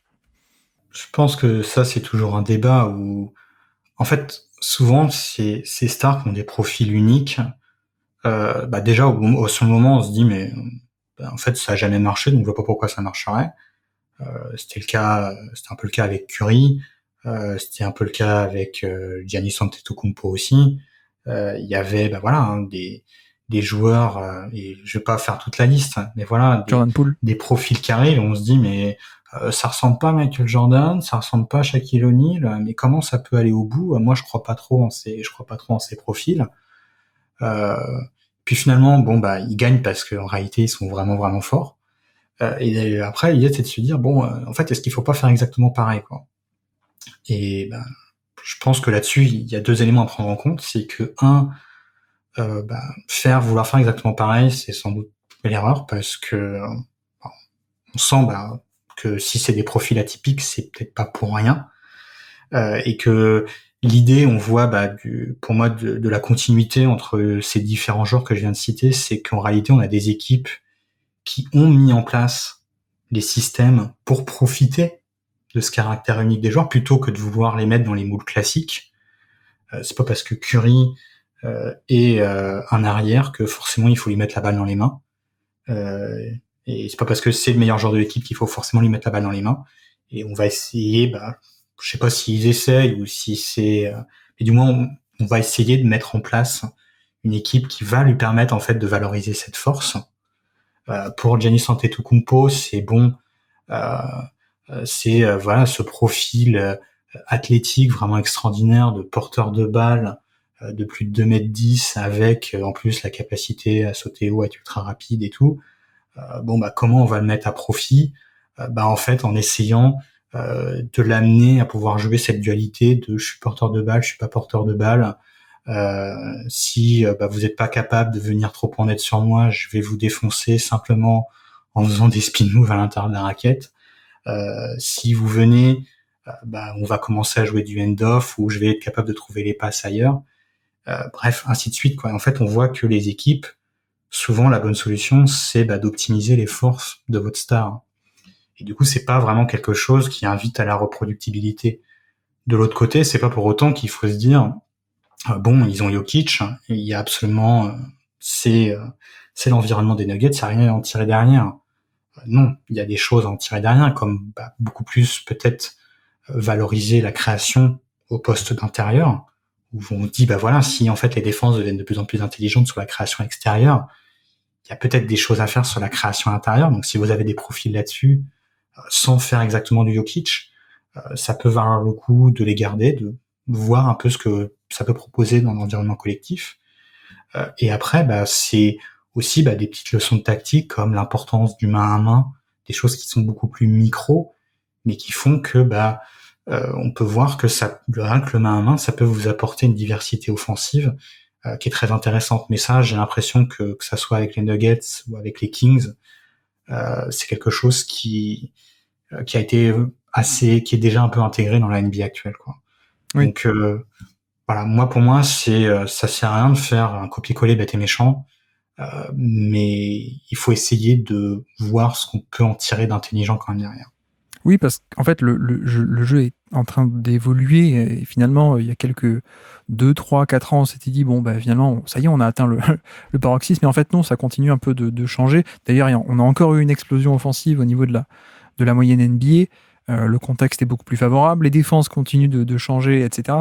Donc finalement, on a aussi ce truc d'un côté, il faut pas dire, comme tu dis, non, bête et méchant, ce n'est pas reproductible parce que personne n'est Jokic. Effectivement, personne n'est Jokic.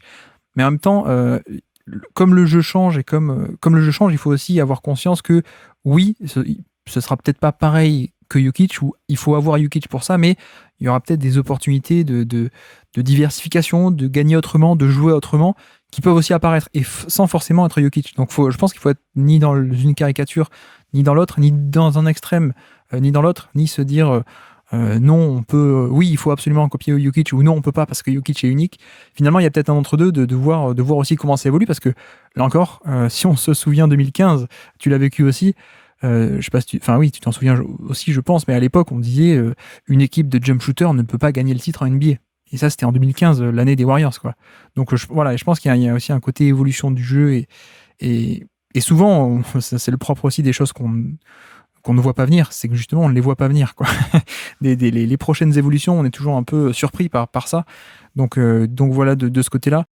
Le dernier point aussi sur le côté un peu mea culpa, après on passera un peu sur le non mea culpa, mais dernier point aussi un peu mea culpa ou bonne surprise. Je sais pas ce que t'en penses, parce que tu dis que t'as pas vu autant que tu aurais voulu, mais je trouve que Mike Malone, pour le coup, très bon playoff. Et je dis ça d'autant plus que moi, j'avais jamais été fan. On a fait, encore une fois, si ça vous intéresse, on a fait plein de live décryptage qui ont duré 2 ou 3 heures de tous les matchs des finales NBA.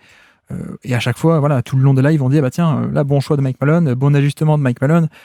Et c'est aussi pour dire que voilà, c'est quelqu'un qui, au tout début, moi, j'ai jamais été fan. Il y a un côté management avec lui où j'avais jamais été fan. On a parlé de la série contre Portland à l'époque, l'année où Portland 2019 en finale de conférence. Pour moi, elle est un peu pour sa pomme aussi. Enfin bref, il y a aussi ce truc où parfois on oublie que les coachs aussi peuvent progresser, en fait, peuvent évoluer. Et finalement, il n'y a jamais rien qui est fixe ou définitif. Et je pense qu'avec Mike Malone, on a aussi un bon exemple de ah oui, c'est quelqu'un qui était peut-être un peu plus discutable il y a 5 ans et qui aujourd'hui, là en 2023, a fait des bons playoffs en appuyant à chaque fois sur les bons boutons, en fait. C'est clair que de mon point de vue, par rapport au moment où il est arrivé, je trouve qu'au moment où il est arrivé aux Nuggets, tu vois, on disait justement sur le côté non reproductible de Jokic, mais aussi d'inviter finalement à mettre en avant le côté unique d'un joueur. Je trouve que c'était pas trop le cas avec Mike Malone quand il est arrivé. Ouais. On sentait que, je sais pas quel est son parcours, mais je crois que c'est quelqu'un qui coach depuis très très très longtemps. Et on sentait qu'il y avait un peu ce côté, un peu ces certitudes, un peu des envies de jouer d'une certaine manière, qui n'invitait pas trop au côté unique de Jokic. Bah, si je peux me permettre, je suis obligé de la placer. Il a été l'assistant de Mark Jackson aux Warriors. Voilà, ceci qui explique peut-être cela. Et puis ensuite, tu sais, il avait fait 2 bons mois, enfin, je crois 1 an et 2 mois, mais tu sais, les 2 bons mois à Sacramento, Oui. saison 2014-2015. Mais bref, oui, donc, il sort de l'école Mark Jackson, peut-être ça explique le manque de diversité à la base, quoi. Je sais pas, mais en tout cas, c'est vrai qu'à ses débuts, c'était même assez frustrant, on va dire, que on va dire de ce que pouvaient proposer les Nuggets. Ouais. Dans le sens où voilà, on avait l'impression que c'était capable de faire beaucoup mieux et que la répartition des rôles, la manière de jouer n'était vraiment pas optimale, quoi. Et là-dessus, je pense que comme tu dis, il y a le temps qui est venu de voir ce qui marche et ce qui ne marche pas. Et à un moment, voilà, hein, chaque coach, on voit beaucoup les coachs comme des idéologues, c'est quand même très souvent aussi des pragmatiques. Et de voir, on va dire, ce qui marche et d'inviter à continuer à ça derrière. Aussi peut-être des changements de joueurs dans l'effectif qui correspondaient peut-être plus à une certaine philosophie, pas forcément, on va dire, dans les mains de Mike Malone, mais quand vous avez finalement assez peu de joueurs qui sont des gros porteurs de balles, ça vous invite peut-être plus à amener, on va dire, ce qu'on peut proposer offensivement les Nuggets ces dernières années. Donc là-dessus, il y a peut-être aussi, comment dire, un front office qui a forcé la main de par son pouvoir de front office dans le choix des joueurs et des profils et du coup de la manière de jouer. Mais ce que j'ai trouvé le plus intéressant dernièrement avec Mike Malone, parce que j'ai l'impression que cette identité offensive des Nuggets, elle est là depuis quelques années. Hein. Quand Aaron Gordon arrive après son transfert à la trade deadline, je crois, de 2021, ouais. Je crois qu'il y a 8 matchs dans la foulée où tout le monde se dit waouh, cette équipe des Nuggets va vraiment falloir la suivre de très près pour les playoffs, parce que ce qu'on voit, c'est vraiment très intéressant. Et manque de bol, c'est là qu'arrive la blessure de Jamal Murray. Mais du coup, c'est pour dire que sur ces toutes dernières années, il y a véritablement l'identité offensive qui pour moi était déjà construite, qui était déjà là. Il y avait peut-être pas l'effectif encore aussi optimal de cutters, de joueurs Sui, Andy, and dribble, and pass. Il y avait pas encore peut-être tout ça. Mais le dernier ajustement, c'est, je trouve, juste, je viens de faire le lapsus, justement, l'ajustement, la capacité à s'ajuster. Où c'est pareil, je veux dire, au-delà qu'on disait du cadre un peu rigide dans lequel il arrivait avec les Nuggets, je sais que j'ai encore la même série que toi en tête, contre les Blazers, où il y avait des ajustements qui paraissent évidents et qui ont mis beaucoup trop de temps avant de se faire, alors que là, l'ajustement se faisait au pire, au match d'après, au mieux, voire des fois même à la mi-temps durant le match, quoi. Oui. Et c'est là où, comme tu dis, c'est simplement peut-être l'expérience qui vient de connaître ses joueurs, mais de savoir aussi vis-à-vis de ses joueurs de ce que tu es capable de faire, et même après en tant que coach à ce niveau-là, d'avoir à un moment l'assurance de pouvoir oser des choses, faire les choses, avoir, on va dire, cette confiance plutôt que je pense qu'à des moments aussi, les coachs ont un petit peu ça, de vouloir se cantonner à ce qui marche un peu en saison régulière, parce que c'est ce qui a marché jusque-là, c'est ce qui a marché pendant, 200 jours dans l'année, et que c'est toujours un peu compliqué. Les playoffs, c'est que c'est un peu la critique classique, tel coach n'a pas fait d'ajustement. Mais il y a des fois, c'est juste que l'échantillon sur ce match-là était pas bon et qu'il faut peut-être attendre un match de plus avant de se dire on change complètement du tout au tout, quoi. Et il y a en plus le biais du gros échantillon de la saison régulière, mais qui est peut-être pas forcément valable au moment des playoffs ou face à cet adversaire. Et c'est vrai que je trouve que sur ces playoffs-là, c'est pas moi qui ai le plus choisi, mais j'ai suffisamment lu sur le sujet pour les avoir vus. Comme je dis, au pire, les ajustements arrivent au match d'après. Et rien que ça, en NBA, ça place un coach assez haut dans la hiérarchie. Oui, en effet.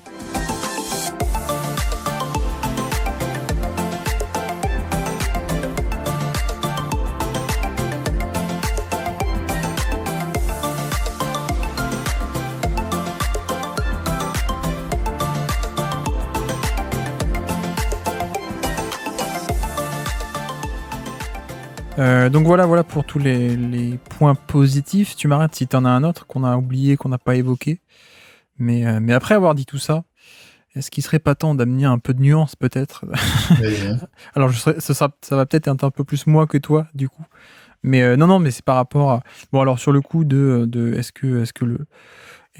que Denver est un grand champion ou pas, je sais pas si on pourra avoir ce débat, on pourra en parler après si tu veux, mais moi c'était surtout par rapport à la défense et par rapport à ces fameux schémas défensifs. Tu avais un peu commencé à lancer le sujet tout à l'heure et on a dit pas mal de choses très positives, sur cette défense des Nuggets, mais finalement, parce que je reprends aussi une de tes phrases dans le thread où tu parles de la polyvalence défensive a été érigée en faiseur de foi lors des récents playoffs, et c'était le défaut de Denver, et on en a parlé, c'était les doutes défensifs, c'était là-dessus sur Denver, mais à quel point, quid de ce non-besoin de polyvalence défensive sur ce run-là de playoffs, et au final, est-ce que Denver n'a pas vraiment, en un sens, à quel point est-ce que Denver a vraiment effacé les doutes qu'on pouvait avoir sur cette défense, ou bien plutôt profiter d'un run assez favorable? Je sais pas toi d'ailleurs, un peu là-dessus de manière générale. Il n'y avait pas d'intérieur capable de jouer pick and pop. C'est un peu ça, ouais. Ça, ils en ont pas rencontré. C'était pas Rudy Gobert, c'était pas DeAndre Ayton, c'était pas Anthony Davis, et c'était pas Bam Adebayo. Et comme on dit, après, il y a le fait aussi que Jokic impose que ça soit ces joueurs-là qui doivent être sur le terrain. Oui. Parce que, on revient à ce qu'on disait tout à l'heure, si tu veux jouer plus petit, non, c'est pas possible. Ça peut pas être Kevin Love, quoi. Voilà. Donc, je veux dire, rien que déjà ça, en fait, ça fait que ces joueurs capables de jouer le pick and pop et de défendre Jokic, je les ai pas préparés avant l'émission, mais je serais pas étonné que ça se compte sur les doigts d'une main, quoi. Mais en fait, c'est juste pour dire aussi que effectivement la défense a été meilleure. On a fait quand même pas mal de louanges. La défense a été plus polyvalente qu'annoncé, effectivement. Donc en un sens, oui, certains doutes ont été effacés par ce run de playoff. On en a parlé assez longuement. Mais d'un autre côté, je trouve que non, pas tous les doutes ont été effacés, parce que on n'a pas vraiment d'équipe que Denver a rencontré qui ont été capables de les faire vraiment sortir du drop, ou de les punir vraiment sur du drop, ou de vraiment les pousser loin dans leur retranchement de certains schémas schéma défensif. Et là, on va retomber sur la conversation de ils n'ont pas rencontré de porteurs de balles d'élite non blessés, notamment, où ils ont pas, on n'a pas vraiment, enfin, je trouve, moi, qu'ils n'ont pas vraiment été testés sur ce côté, la fameuse défense en edge qui se découvre, on est obligé de protéger Jokic en le faisant monter haut, et derrière, il y a un surnombre à gérer. Je trouve que finalement, ça, ils n'ont pas eu trop besoin de faire face à ce genre de situation au final sur l'ensemble de ce round de playoff. Oui, oui, non, mais c'est vrai que c'est ce qu'on vient de dire, en fait, les adversaires et les adversaires directs de Jokic ont fait que c'est pas que Jokic pouvait rester dans une position confortable, parce qu'on a dit que le drop dans son historique n'était pas une situation confortable pour lui, mais c'est vrai que malgré tout, on a parlé de l'agilité du joueur. Comme tu dis, il faut nuancer. Ça reste un gros gabarit, un joueur très grand. Si vous avez un jeu à deux qui se fait au périmètre avec la menace que les deux peuvent à un moment dégainer à 3 points et que Jokic doit garder ses joueurs, peut-être que ça va bien se passer sur le premier écran, mais vous allez enchaîner les écrans et ça va être très dur. C'était un peu Miami a essayé de le faire, mais de multiplier les séquences défensives sur Jokic en disant bon, il est suffisamment intelligent, il est suffisamment mobile pour pouvoir anticiper le premier coup. Mais si on arrive à l'impliquer une deuxième fois et une troisième fois, toujours en mettant cette pression sur la mobilité au périmètre, à quel point on peut pas obtenir quelque chose comme d'intéressant. Et c'est vrai qu'ils n'ont pas rencontré d'équipe capable de proposer ça. Donc, comme tu dis, hein, la polyvalence défensive d'un point de vue schéma de jeu, je reste un peu comme toi, où je me dis, mais ils l'ont pas à ce point-là non plus complètement proposé. Je veux dire, si on prend les derniers champions, que ce soit les Warriors l'an dernier, les Bucks en 2021 ou les Lakers en 2020, on avait en général, il suffisait de reprendre le parcours de ces équipes pour voir des séquences défensives vraiment très différentes, voire même quasiment une séquence défensive par adversaire, quoi. C'est pas ce qu'a proposé Denver non plus. Et du coup, on peut se dire que c'est vrai que cet adversaire qu'on verrait poser des problèmes aux Nuggets, faut être honnête, on n'est pas sûr qu'il existe, on n'est pas sûr qu'il a le talent pour poser un problème, mais il en suffit d'un, et que c'est vrai que face à cet adversaire-là, j'avoue que, tu vois, comme toi, je garderai mes doutes sur ce qu'est capable de faire cette défense. Ouais, et encore, même moi, sur le côté, est-ce qu'il existe vraiment ? J'avoue que moi, je suis un peu plus... Enfin, je pense que oui, plus que toi, j'ai un peu l'impression. Mais tu vois... T'as des exemples, du coup ? Oui, mais en fait, c'est une question d'arriver à faire sortir Denver de ce fameux schéma. Mais tu vois, par exemple, les Warriors de 2022, cette équipe, elle existe. C'est juste que le timing d'une année sur l'autre, il n'a pas rencontré les Denver 2023. Mais cette équipe, elle a existé avec du mouvement de balles partout, avec une capacité à non seulement à faire sortir Jokic assez haut, mais ensuite à savoir exploiter mieux que tout le monde comment dire, ce fameux mouvement derrière, l'adaptabilité en mouvement, etc. Voilà, les Warriors 2022, pour moi, étaient totalement capables de poser d'autres problèmes défensifs que ce que Denver a pu avoir sur ce round de playoff. Une équipe comme d'ailleurs Dallas 2022, avec le passing de Luka Doncic, voilà, Dallas, cette année, en 2023, ils n'ont pas été bons, mais la version de 2022, encore une fois, c'est une question de timing, mais on n'est pas sur une NBA très différente de 2023 de 2022, donc pour moi, elle existe, cette équipe. C'est juste que là, en 2023, elle n'était pas là. Denver n'a pas non plus rencontré une équipe de type Clippers, par exemple, avec des Kawhi Leonard, qui est capable, soit sur du drop, d'aller punir encore à mi-distance, soit d'attaquer directement le drop par du drive. Kawhi est tout à fait capable de faire ça. Je pense aussi que Tatum et Middleton, par exemple, peuvent le faire d'une certaine manière, même si les pourcentages de Tatum seront moins que ceux de Kawhi dans son prime, etc. Même, pourquoi pas, des joueurs comme Trae Young, avec ce fameux flotteur un peu dans la mi-distance, mais même plus globalement, Trae Young, c'est quelqu'un qui est tout à fait capable de te punir ton drop. La problématique Antetokounmpo, elle est un peu différente, mais on a aussi le coup de LeBron James aussi, qui, je pense, n'a pas été en bonne santé sur ces playoffs-là, mais qui, clairement, il y avait 4-5 séquences par match, et pas plus, malheureusement, mais il y avait 4-5 séquences par match où dès que LeBron James, on voyait le vrai LeBron James attaquer Jokic sur pick and roll, Denver pouvait rien faire, quoi, parce que quand c'était sur du drop, LeBron allait directement au panier et c'était panier facile ou lancer franc. Ou alors Denver s'est ajusté et on a vu 2-3 séquences où ça pouvait débloquer du coup le passing de LeBron James pour aller chercher, pour les punir du coup les aides en second rideau parce que Jokic était obligé de monter haut. Enfin bref, moi je trouve que tu vois, finalement, je sais que c'était un peu un argument en vogue de dire est-ce qu'elle existe encore cette équipe, et d'ailleurs toi tu en as parlé, je crois que Tom aussi en a parlé de Dunk Hebdo, mais moi je trouve que bah oui, en fait elles existent totalement ces équipes, c'est juste que sur leur chemin ils en ont pas croisé cette année en fait. Euh, Tu vois, si on reprend les équipes, c'est pour moi déjà des équipes où il faut quasiment mettre, tu vois, si c'est les Warriors, ça veut dire que Luna est sur le terrain. Si c'est Dallas, je suis même pas sûr que, comment qu'il s'appelle, Powell, j'ai oublié, l'intérieur allemand, Kleber. Kleber. Je suis pas sûr que Kleber, ça soit suffisant face à Jokic. Milwaukee est un cas assez intéressant. Même si, bon, je me demande toujours à quel point t'as pas envie de laisser shooter Brook Lopez quand même. Et à quel point Brook Lopez aujourd'hui a la mobilité pour tenir face à Jokic. Mais tu vois, il y a toujours en fait déjà où t'as déjà un peu envie de regarder le côté du terrain en te disant bon, est-ce que ça va tenir? Alors après, comme tu disais, hein, euh, c'est peut-être que ça va pas tenir, mais au lieu d'avoir, je sais pas, au lieu que Denver ait une marge de 6 face à un adversaire, de 6 points qui est face à un adversaire qui n'est pas capable de proposer ce schéma, peut-être que si tu joues schéma un peu offensif, Denver a peut-être toujours l'avantage parce que Jokic est fort encore une fois et les Nuggets sont forts à ce point-là en attaque, mais ça devient peut-être plus 3 ou plus 2.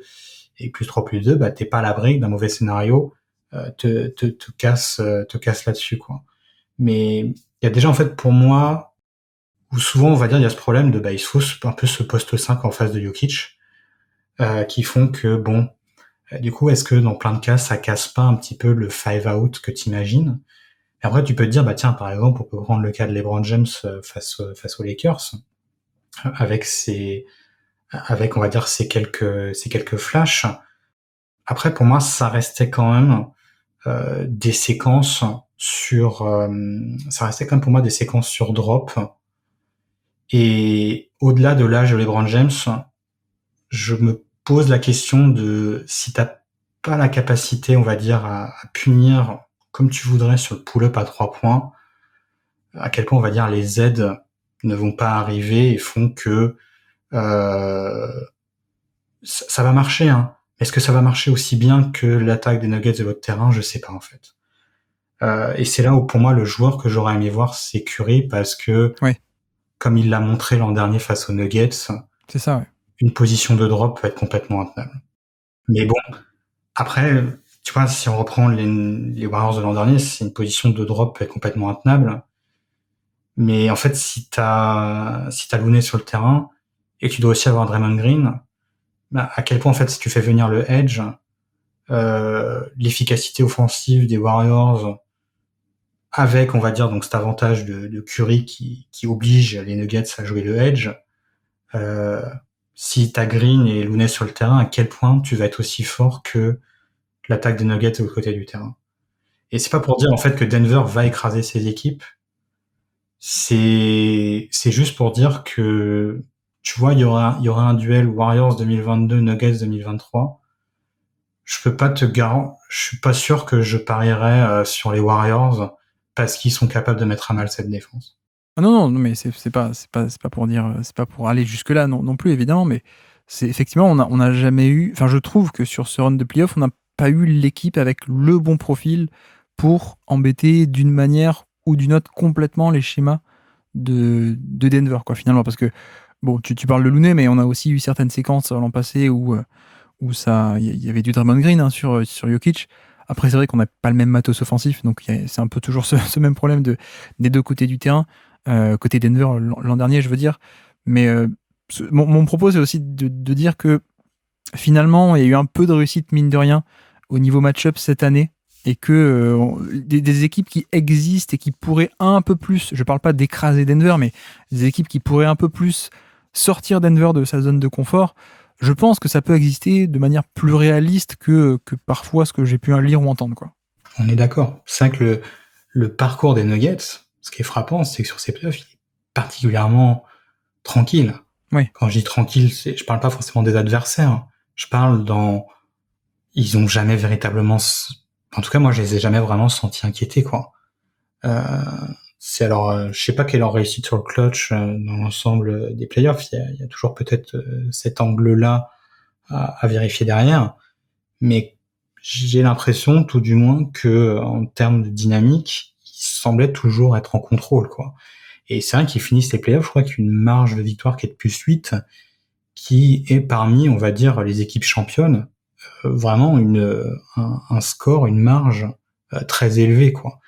Tu parles de net rating là? Oui. Et c'est vrai que je suis tout à fait d'accord avec toi pour dire que il y a des adversaires qui pourraient leur poser plus de problèmes.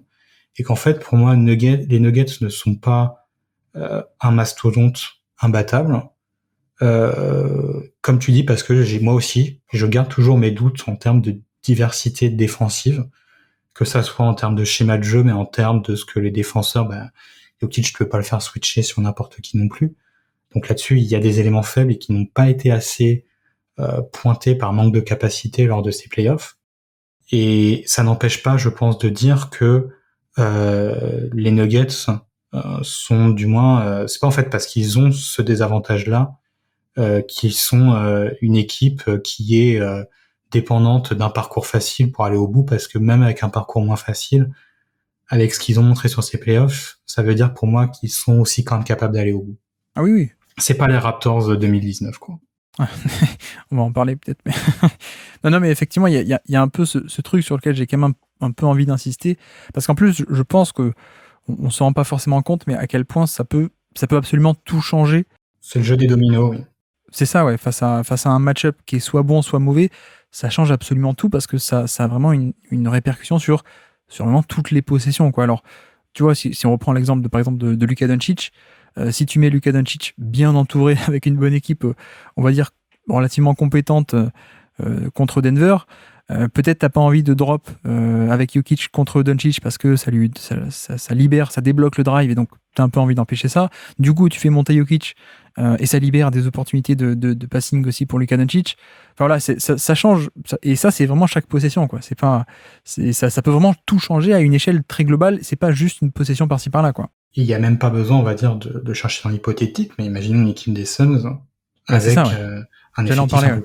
avec un effectif un peu plus profond et sans que ça soit un effectif digne des Warriors 2017, mais juste un effectif ne serait-ce que correct, où là tout d'un coup ces shoots contestés de Booker et de Durant qui quand même rentrent beaucoup, pas sur tous les matchs, mais rentrent quand même beaucoup, et qu'on a l'impression de se dire oui mais Denver est tranquille, c'est exactement le tir qu'ils veulent concéder. Vous mettez un meilleur supporting cast et tout d'un coup, en attaque ça rentre un peu plus, en défense c'est plus solide et tout d'un coup les tirs que vous disiez on est tranquille, ces tirs qu'on accepte, c'est non en fait il faut qu'on fasse quelque chose et là ça commence à être la désorganisation défensive et le domino est tombé, quoi. Parce que Miami, on parle du fameux drop, mais le drop a été surtout contre Miami pour le coup parce que Butler n'avait pas le pull-up à 3 points, Gabe Vincent non plus pas trop, Kyle Lowry est hyper vieux, il en a mis 5 ou 6 sur la série, mais bref, Miami n'avait pas le pull-up à 3 points pour forcer du edge, Miami n'avait pas du pick and pop à 3 points avec Bam Adebayo pour étirer Jokic dans toute la verticalité et punir ce drop, donc c'était un peu le match parfait. En plus, il y a des problèmes de spacing aussi, on pourra y revenir, mais ce que je veux dire aussi, c'est que contre Phoenix, on n'a pas eu du tout de drop, à part contre Chris Paul un peu, mais ensuite il s'est blessé. Mais le problème, Denver a joué en edge, donc est sorti très haut avec Jokic. Le problème, comme tu dis, c'est que le roster de Phoenix derrière, en termes de profondeur, bon, là, en plus, maintenant ils ont Bradley Beal, donc ça va être encore pire peut-être, je sais pas, mais c'est une conversation pour une autre fois. Mais comme tu dis, il y avait un peu ce choix cornélien qui était évident il y a des matchs, Monty Williams faisait jouer Torrey Craig et Josh Okogie parce qu'il fallait absolument la défense. Et donc, le fameux exploiter ce edge en allant chercher en second rideau, ça marchait pas parce que c'était pas des shooters qui étaient respectés ou qui étaient bons. Et de l'autre côté, Monty Williams, il y a d'autres matchs sur la fin de série, il s'est dit non, il me faut de l'attaque, donc je mets des attaquants, je mets du Terrence Ross, je mets du TJ Warren, je mets Landry Shamet. Mais sauf que du coup, on revient à un des points initiaux. Du coup, oui, avec un casting trop offensif, tu le payes en défense. Donc voilà, quoi, c'est. Oui, et que t'aurais mis à la place des gens que tu viens de citer, t'aurais mis Bruce Bowen et Kentavious Caldwell-Pope, Et peut-être que tout d'un coup, c'est bon. La- comment dire, l'équilibre, il a changé de camp, quoi. Bah, c'est ça, ouais. Donc c'est vrai que là-dessus, c'est ce que j'ai dit tout à l'heure en fait, c'est que il faut que cette équipe, on va dire un peu d'adversaire, elle existe schématiquement, mais il faut aussi qu'il y ait le talent. Et c'est là il faut toujours se rappeler qu'une équipe qui va loin, c'est souvent qu'il y a une star au milieu, mais si elle a la capacité d'aller loin, c'est qu'il y a le supporting cast qui va avec. Et Denver est un merveilleux exemple parce que je pense pas que Jokic cette saison soit offensivement à ce point-là meilleur que les 2 dernières saisons. Et pourtant, les 2 dernières saisons, ça avait fini avec un arrêt au premier tour des playoffs, quoi. Oui. Et qu'est-ce qui a changé dedans? C'est le supporting cast. Donc c'est quelque chose qu'on sous-estime souvent, mais en réalité, c'est parfois la plus grande variable en fait entre un premier tour, une finale de conférence et un titre gagné, quoi. Dernier exemple aussi que j'avais noté, le meilleur créateur de jeux collectifs pour Miami sur les finales, c'est Duncan Robinson, qui est très très bon dans son rôle, effectivement, mais c'est pas non plus une superstar, mais il avait la dangerosité à 3 points pour faire sortir Jokic. Le problème, c'est que Miami avait un manque de spacing qui était affolant derrière. Il n'a pas pu l'exploiter, du coup, cette création de décalage. Mais voilà, Duncan Robinson, c'est pas Luka Doncic ou c'est pas Stephen Curry, quoi, non plus. Et pourtant, voilà, peut-être que tu mets un bon spacing autour de ça, tu peux arriver à provoquer d'autres choses, tu peux arriver à sortir un peu Denver de cette zone de confort dans laquelle ils ont été géniaux et parfaits durant toutes ces finales, et même un peu avant. Mais voilà, c'était peut-être juste pour dire que, et pourtant, je pense qu'on peut pas me taxer d'être un hater de Jokic ou de Denver sur le Basket Lab, mais j'avoue que moi, de mon côté, je suis pas complètement encore convaincu que, ok, tous les doutes sur les schémas, on peut les mettre à la poubelle, sachant que, encore une fois, on le répète, c'est pas sur Jokic en lui-même, son niveau individuel, c'est plutôt sur les schémas et les implications qui vont avec les schémas que tu pratiques avec lui. C'est plus ça là-dessus sur lequel j'ai des doutes. C'est à quel point est-ce que ça, les schémas que tu es obligé d'employer peuvent être testés, et je trouve qu'ils n'ont pas été complètement.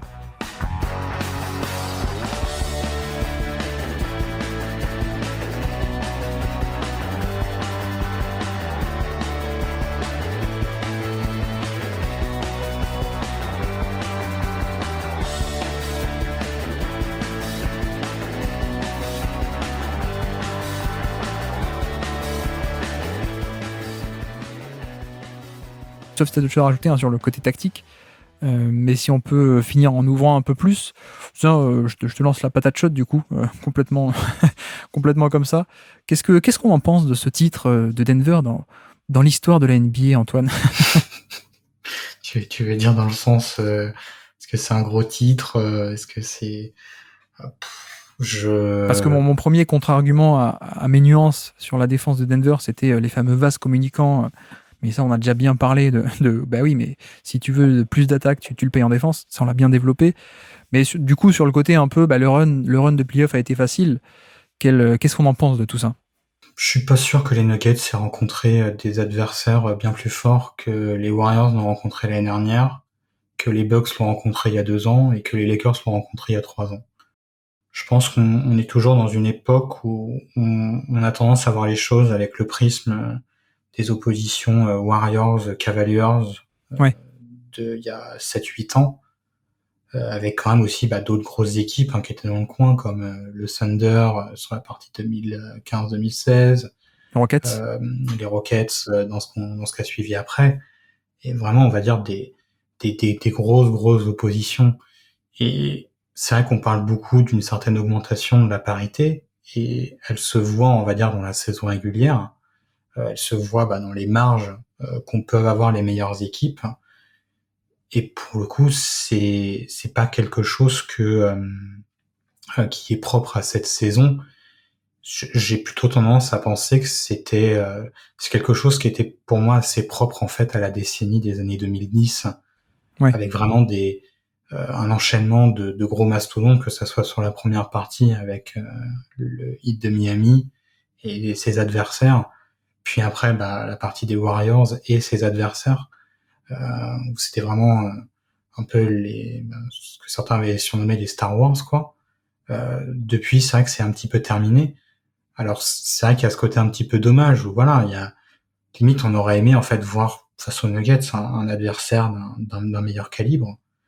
Néanmoins, si on prend, justement, comme je dis, j'ai pas l'impression que leur parcours était plus compliqué que les 4 dernières années. Et pourtant, c'est peut-être eux qui ont le plus survolé le parcours de ces 4 dernières années, quoi. Oui, mais c'était un peu c'est une des questions que j'avais pour toi, ce côté, est-ce qu'on n'a pas un biais, comme tu dis, des années 2010, mais tu y réponds directement, et c'est vrai que je me demande à quel point on n'est pas biaisé sur le côté un peu équipe parfaite, quoi, entre guillemets, parce qu'il y a le côté, il y a les Warriors évidemment, il y a toutes les équipes de LeBron James de la décennie, même les Spurs qui étaient un peu vus comme le paroxysme de pureté du jeu et d'excellence. Oui, qui était une excellente équipe aussi, quoi. Exactement. Je veux dire, en termes de talent, il y avait quand même une collection de joueurs qui était quand même assez impressionnante, quoi, rien que sur le banc. Est-ce que la normalité, finalement, c'est pas justement d'avoir des équipes, entre guillemets, un peu plus imparfaites, et qu'on a été mal habitué avec ces Warriors, avec ces Spurs, avec LeBron un peu partout? Est-ce que la normalité, c'est peut-être pas plus d'avoir, des équipes où on va pouvoir un peu, comment dire, à droite à gauche, faire un peu des critiques, ou se dire, non, mais elle est pas parfaite, elle est pas ultra complète, cette équipe. Est-ce que finalement, c'est pas plus ça la normalité, en fait?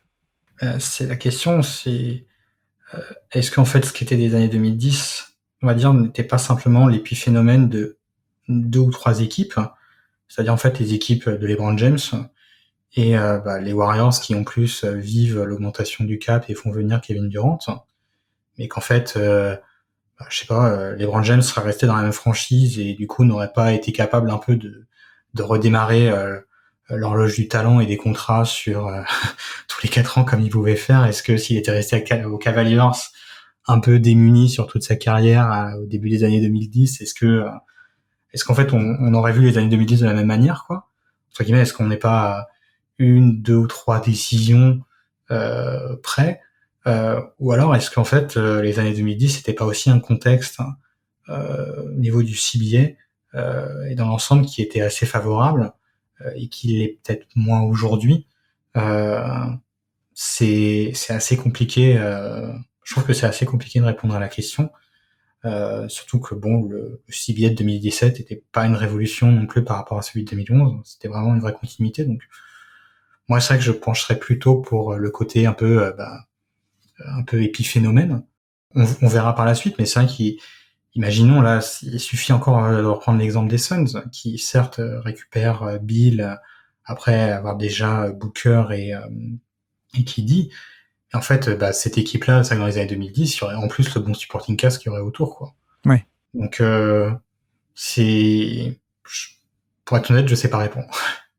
Non, mais il y a un peu toujours ce truc de le parcours a pas été impressionnant. Je pense que sans doute les fans de Denver seront les premiers à dire aussi, et c'est peut-être sans doute vrai, que franchise pas sexy, ça a peut-être aidé, pas aidé niveau médiatique non plus. Mais en même temps, il y a un côté aussi, je trouve, où ok, parcours facile. En même temps, d'un côté, tu ne peux affronter que les équipes que tu as en face de toi. Donc, c'est pas de ta faute si t'as pas eu plus fort que toi en face de toi. Mais de l'autre côté aussi, j'aime pas non plus l'ultra-relativisme parfois. Et d'un côté, pareil, tu ne peux affronter que les équipes que tu as en face de toi. Donc, on peut pas non plus t'élever au rang de très très haut, alors que du coup, t'as pas affronté, t'as pas dû terrasser sur ton chemin des hyper grosses écuries non plus. Donc voilà, je pense qu'on est vraiment un peu dans la nuance, parce que tu sais, je pense qu'on peut quand même arriver à se dire que certaines équipes sont championnes en étant beaucoup plus fortes que d'autres, quoi, finalement. Ah oui. Et que toujours la contre-critique, c'est de dire, mais non, mais oui, mais en fait, on peut, ce côté ultra relativiste de, ah oui, telle année on peut relativiser aussi, telle année aussi, telle année aussi, et c'est l'excès inverse, en fait, de dire, non, mais au final, en fait, on peut mettre une astérix sur tous les titres et du coup, tout se vaut. Et en fait, pour moi, c'est l'excès inverse, quoi. Et je trouve que on peut tout de même catégoriser les champions selon les années. Il se trouve que ce Denver 2023 n'est peut-être pas forcément aussi bon, aussi parfait, aussi complet que certaines équipes des années 2010 qu'on a pu avoir, certains mastodontes, comme tu disais. Mais en même temps, je pense qu'on sous-estime aussi peut-être l'idée que tu peux gagner le titre sans être justement une équipe parfaite. C'est un facteur hyper important, et que dans une fenêtre de titre, même qui va durer 2, 3, 4, 5 ans, t'es peut-être même pas obligé, c'est tellement compliqué, c'est tellement aléatoire, qu'il y a des fois tu vas gagner le titre sans forcément être la meilleure équipe de ton cycle. Je pense notamment aux Bucks, je pense que tu seras d'accord, mais en 2021, quand ils gagnent, c'est pas la meilleure équipe de leur cycle, Mike Budenholzer, quoi, en fait. Oui, non, mais il y a y a ce facteur chance qui est toujours là et qui brouille un peu les pistes. Après, il y a aussi le fait, comme on dit, en fait, si on aurait aimé en fait voir les Nuggets plus testés, donc en fait, ça veut dire que ça implique qu'ils ont été tranquilles en fait sur leur parcours et que ça, déjà en fait, même sur un parcours facile, c'est pas donné à toutes les équipes qui ont été au bout. Ouais. Mais aussi, en fait, s'il y a l'absence d'eux, c'est que c'est pas pour autant que ils en sont pas capables. C'est que voilà, ça va dans les deux sens. C'est que il reste un peu, on va dire, ce côté hypothétique où on aimerait qu'il y ait ces tests-là, et c'est pas pour dire qu'ils seraient pas capables d'y répondre, c'est pour dire qu'on l'a pas vu et que du coup, ça pourrait pencher dans les deux sens, quoi. Oui, tout à fait. Mais pour moi, c'est vraiment important ce côté. Tu peux gagner un titre sans être une équipe parfaite et sans défaut et qu'on peut pas, qui peut-être pas, où il n'y a pas peut-être des zones un peu à questionner d'un côté ou de l'autre du terrain. Voilà, les Bucks, encore une fois, les Bucks, c'est pas la meilleure année où ils gagnent le titre. Ce Denver-là, on en a parlé, il n'est peut-être pas transcendant, il est juste excellent ou très bon, entre guillemets. Toronto, c'est un peu pareil, je trouve. Enfin, voilà, Toronto, il gagne le titre aussi parce que Golden State est blessé, évidemment, et c'est pas du tout la meilleure équipe de cette année-là. Je rajoute aussi, au passage, Chelsea en 2012. Hein. Peut-être la pire année, c'est l'année où ils gagnent la Champions League. Mais bref, mettons ça de côté. Mais non, c'est justement aussi pour ça, ce côté, on sous-estime parfois l'idée que tu peux gagner sans être parfait. Mais c'est justement pour ça que, alors je sais pas ce que ton avis, mais que pour moi, les all-in ont parfois une certaine valeur aussi. Parce que tu sais jamais ce qui peut se passer. Et notamment d'ailleurs avec le cas de Toronto, c'est un peu ça. Même en faisant le all-in sur Kawhi Leonard sur un an, t'étais même pas encore la meilleure équipe, mais il se trouve qu'il se passe des choses et tu gagnes le titre. Et c'est vrai que du coup, il y a un peu ce côté-là où quand tu as une fenêtre de titre, tu vas pas être parfait, tu vas pas être constant même sur toutes les années, mais c'est aussi important de maximiser ses chances quand vraiment tu es un peu dans cette conversation, et parfois tu peux totalement gagner le titre sans être le numéro 1 de la conversation en fait. En fait, les deux sont possibles. C'est ça. Ouais. Je suis pas sûr en fait qu'il y ait forcément une piste qui soit meilleure que l'autre, mais c'est vrai qu'on a souvent dit que les all-in, on voyait le risque. Et c'est vrai qu'après l'épisode des Raptors, en fait, on a vu que oui, il y a un risque, mais ça peut quand même aussi réussir, quoi. Et ça qu'à l'inverse, il suffit que Kawhi Leonard, pour prendre en 2021, il se blesse, et cette année-là où vous auriez pu aller au bout, et en fait, vous y allez pas parce que le joueur s'est blessé, quoi. Et que all-in, au moindre petit travers, vous sortez de la route et tout votre pari tombe en dehors, quoi. Là où une équipe qui n'a pas tenté le all-in, qui a plutôt misé sur le fait d'avoir plein de petits coups, il y a une année où c'est bon en fait parce que elle est présente, parce qu'elle a été présente sur plusieurs années, elle s'est donné la possibilité d'un moment d'avoir ce run qui s'est ouvert devant elle, quoi. Et du coup, sur la place de Jokic dans l'histoire, moi, vu qu'ils ont gagné 4-1 plutôt que 4-0, je le mets 13e. Et je le mets pas 12e. Qu'est-ce que toi t'en penses? Je sais que t'adores ces conversations. Ouais, ce que je peux te dire de la conversation, c'est que... Non, t'es pas obligé de répondre si tu veux pas. Non, je vais répondre autrement. C'est que j'avais dit dans la centaine que Curry était le joueur offensif le plus impressionnant que j'ai pu voir. Ouais. Et qu'après ces playoffs, je suis plus aussi sûr que ça. Ouais, effectivement. Mais bon, bref, blague à part sur les classements all-time. Non, un mot peut-être parce que tu as commencé à parler de CBA et on a parlé peut-être de ce billet des années 2010 où il y avait des équipes un peu plus grosse écurie. Je sais que certains en parlaient dans le Discord, donc je suis un peu obligé de te poser la question. Est-ce que finalement, avec le nouveau CBA qui va être encore plus sévère qu'il a pu être auparavant, est-ce que justement, on parlait de cette normalité d'avoir des équipes beaucoup plus imparfaites avec beaucoup plus de défauts? Est-ce que ce nouveau CBA, ce nouveau contrat qui va limiter la marge de manœuvre salariale des équipes, est-ce que ça va pas aussi limiter le fait d'avoir des équipes super chargées et parfaites des deux côtés du terrain? Je suis pas certain. Ça demanderait, en fait, il y a un truc que j'aimerais faire quand j'aurai 15-20 minutes.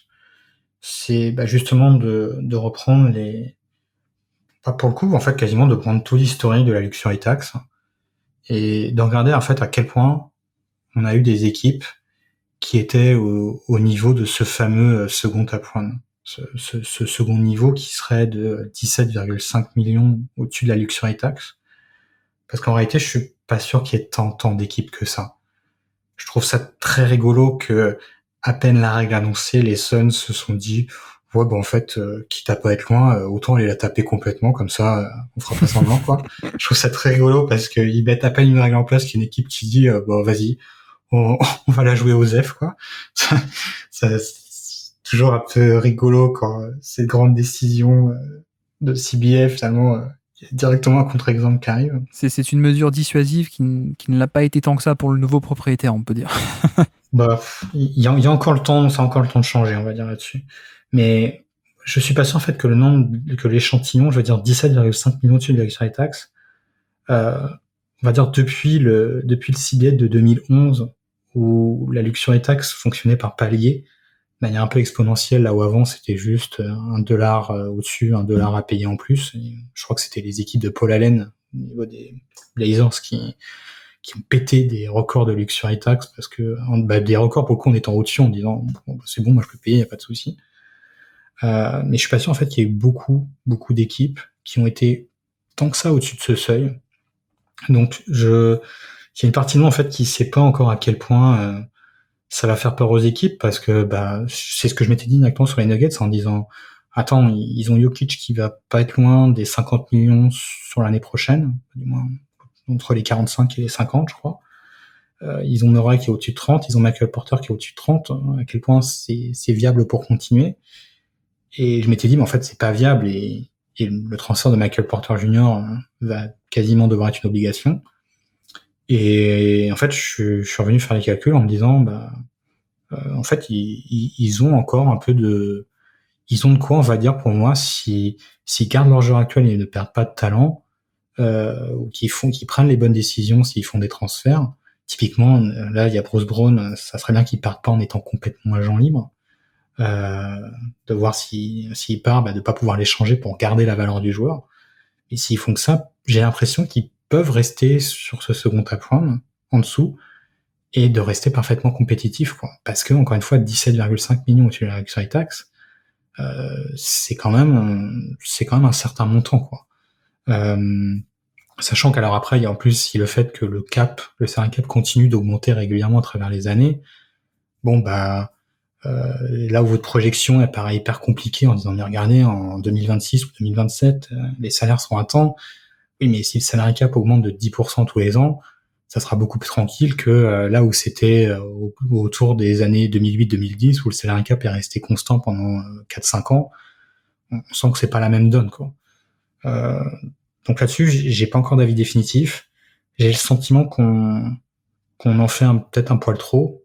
Moi, je sais que j'aime bien le critiquer parce que je suis assez impressionné à quel point les propriétaires ont vraiment mis les bouchées doubles pour éviter les exceptions Warriors, Clippers et compagnie. Mais après, pour ce qui est du côté sportif, j'ai l'impression qu'il faut gratter un peu plus loin parce que j'ai pas l'impression que le nouveau CBA, au contraire, même peut-être avec les facilités d'échange, si vous restez en fait en dessous de ces seuils, avec des facilités d'échange plus importantes, des extensions et compagnie, peut-être que vous pouvez pas avoir un run comme celui des Warriors de 7-8 ans, mais en avoir un de manière un peu plus classique, j'ai l'impression que c'est toujours possible. Mais voilà, j'aimerais bien faire cette vérification avant de donner mon avis définitif, mais je suis pas aussi alarmiste que ce qu'on peut voir de manière générale. Je sais que le coup des Nuggets, c'est de la vérification, de dire ils ont 3 contrats max, ça passera pas, c'est trop compliqué, et de voir que finalement ils pouvaient garder une rotation de 7-8 joueurs. Je me dis que ça se trouve en fait c'est pas aussi dissuasif qu'on peut le penser, et pour moi en fait la complexité reste la même pour ces équipes, à savoir continuer à garder du talent sans forcément surpayer les role-players qui deviennent intransférables derrière, quoi. Et ça, c'est quelque chose, il y a déjà 10 ans, les équipes se posaient les mêmes questions, quoi. Ouais, donc tu parles de 3 contrats max à Denver. Finalement, Denver est une super team qui s'ignore peut-être. On ne parlera pas aujourd'hui de certains thèmes de continuité d'équipe qui, comme tu me disais hors antenne, c'est bien la continuité quand t'es bon, mais la continuité un peu quand t'es pas bon. De type Orlando Magic des années 2010, finalement, il n'y a pas tant de vertu que ça à être dans la continuité, quoi. C'est ça. Mais bon.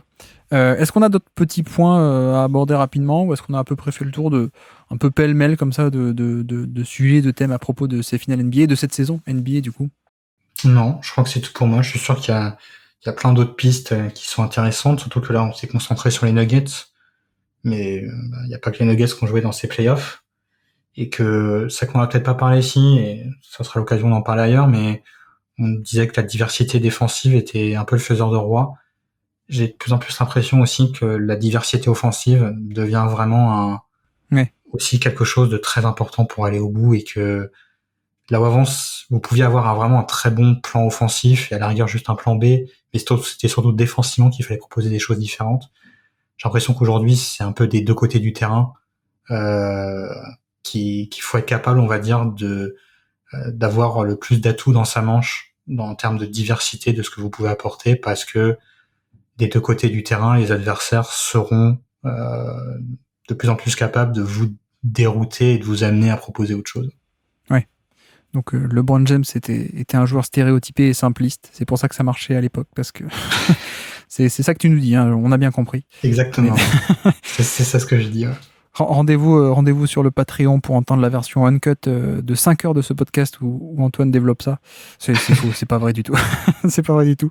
Mais en tout cas, merci beaucoup Antoine d'être venu sur le Basket Lab pour parler des finales. Merci beaucoup.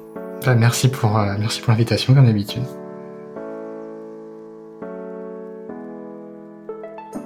Merci à tous d'avoir suivi cet épisode. J'espère que ça vous aura plu, bien entendu. Et j'espère encore une fois qu'on n'est pas trop hors actualité pour le coup. Même si effectivement tout le monde est un peu concentré sur la draft en ce moment, voire même sur les Summer League qui arrivent, voire sur la Free Agency. Mais voilà, on espère qu'on aura réussi à apporter quelques arguments à droite à gauche, un peu de nuance par-ci par-là aussi, et tout simplement un peu notre point de vue. Mais bref. Et donc, nous, de notre côté, pour la prochaine fois, on va se retrouver pour continuer notre bilan de saison 2023, notre série sur les stats de la saison. Et donc, la prochaine fois, bilan des Minnesota Timberwolves. Et donc, sur ce, je vous remercie une nouvelle fois de nous avoir écoutés jusqu'au bout. Évidemment, comme d'habitude, un grand merci à Antoine d'être passé sur le podcast. Et moi, je vous dis à très bientôt. Ciao.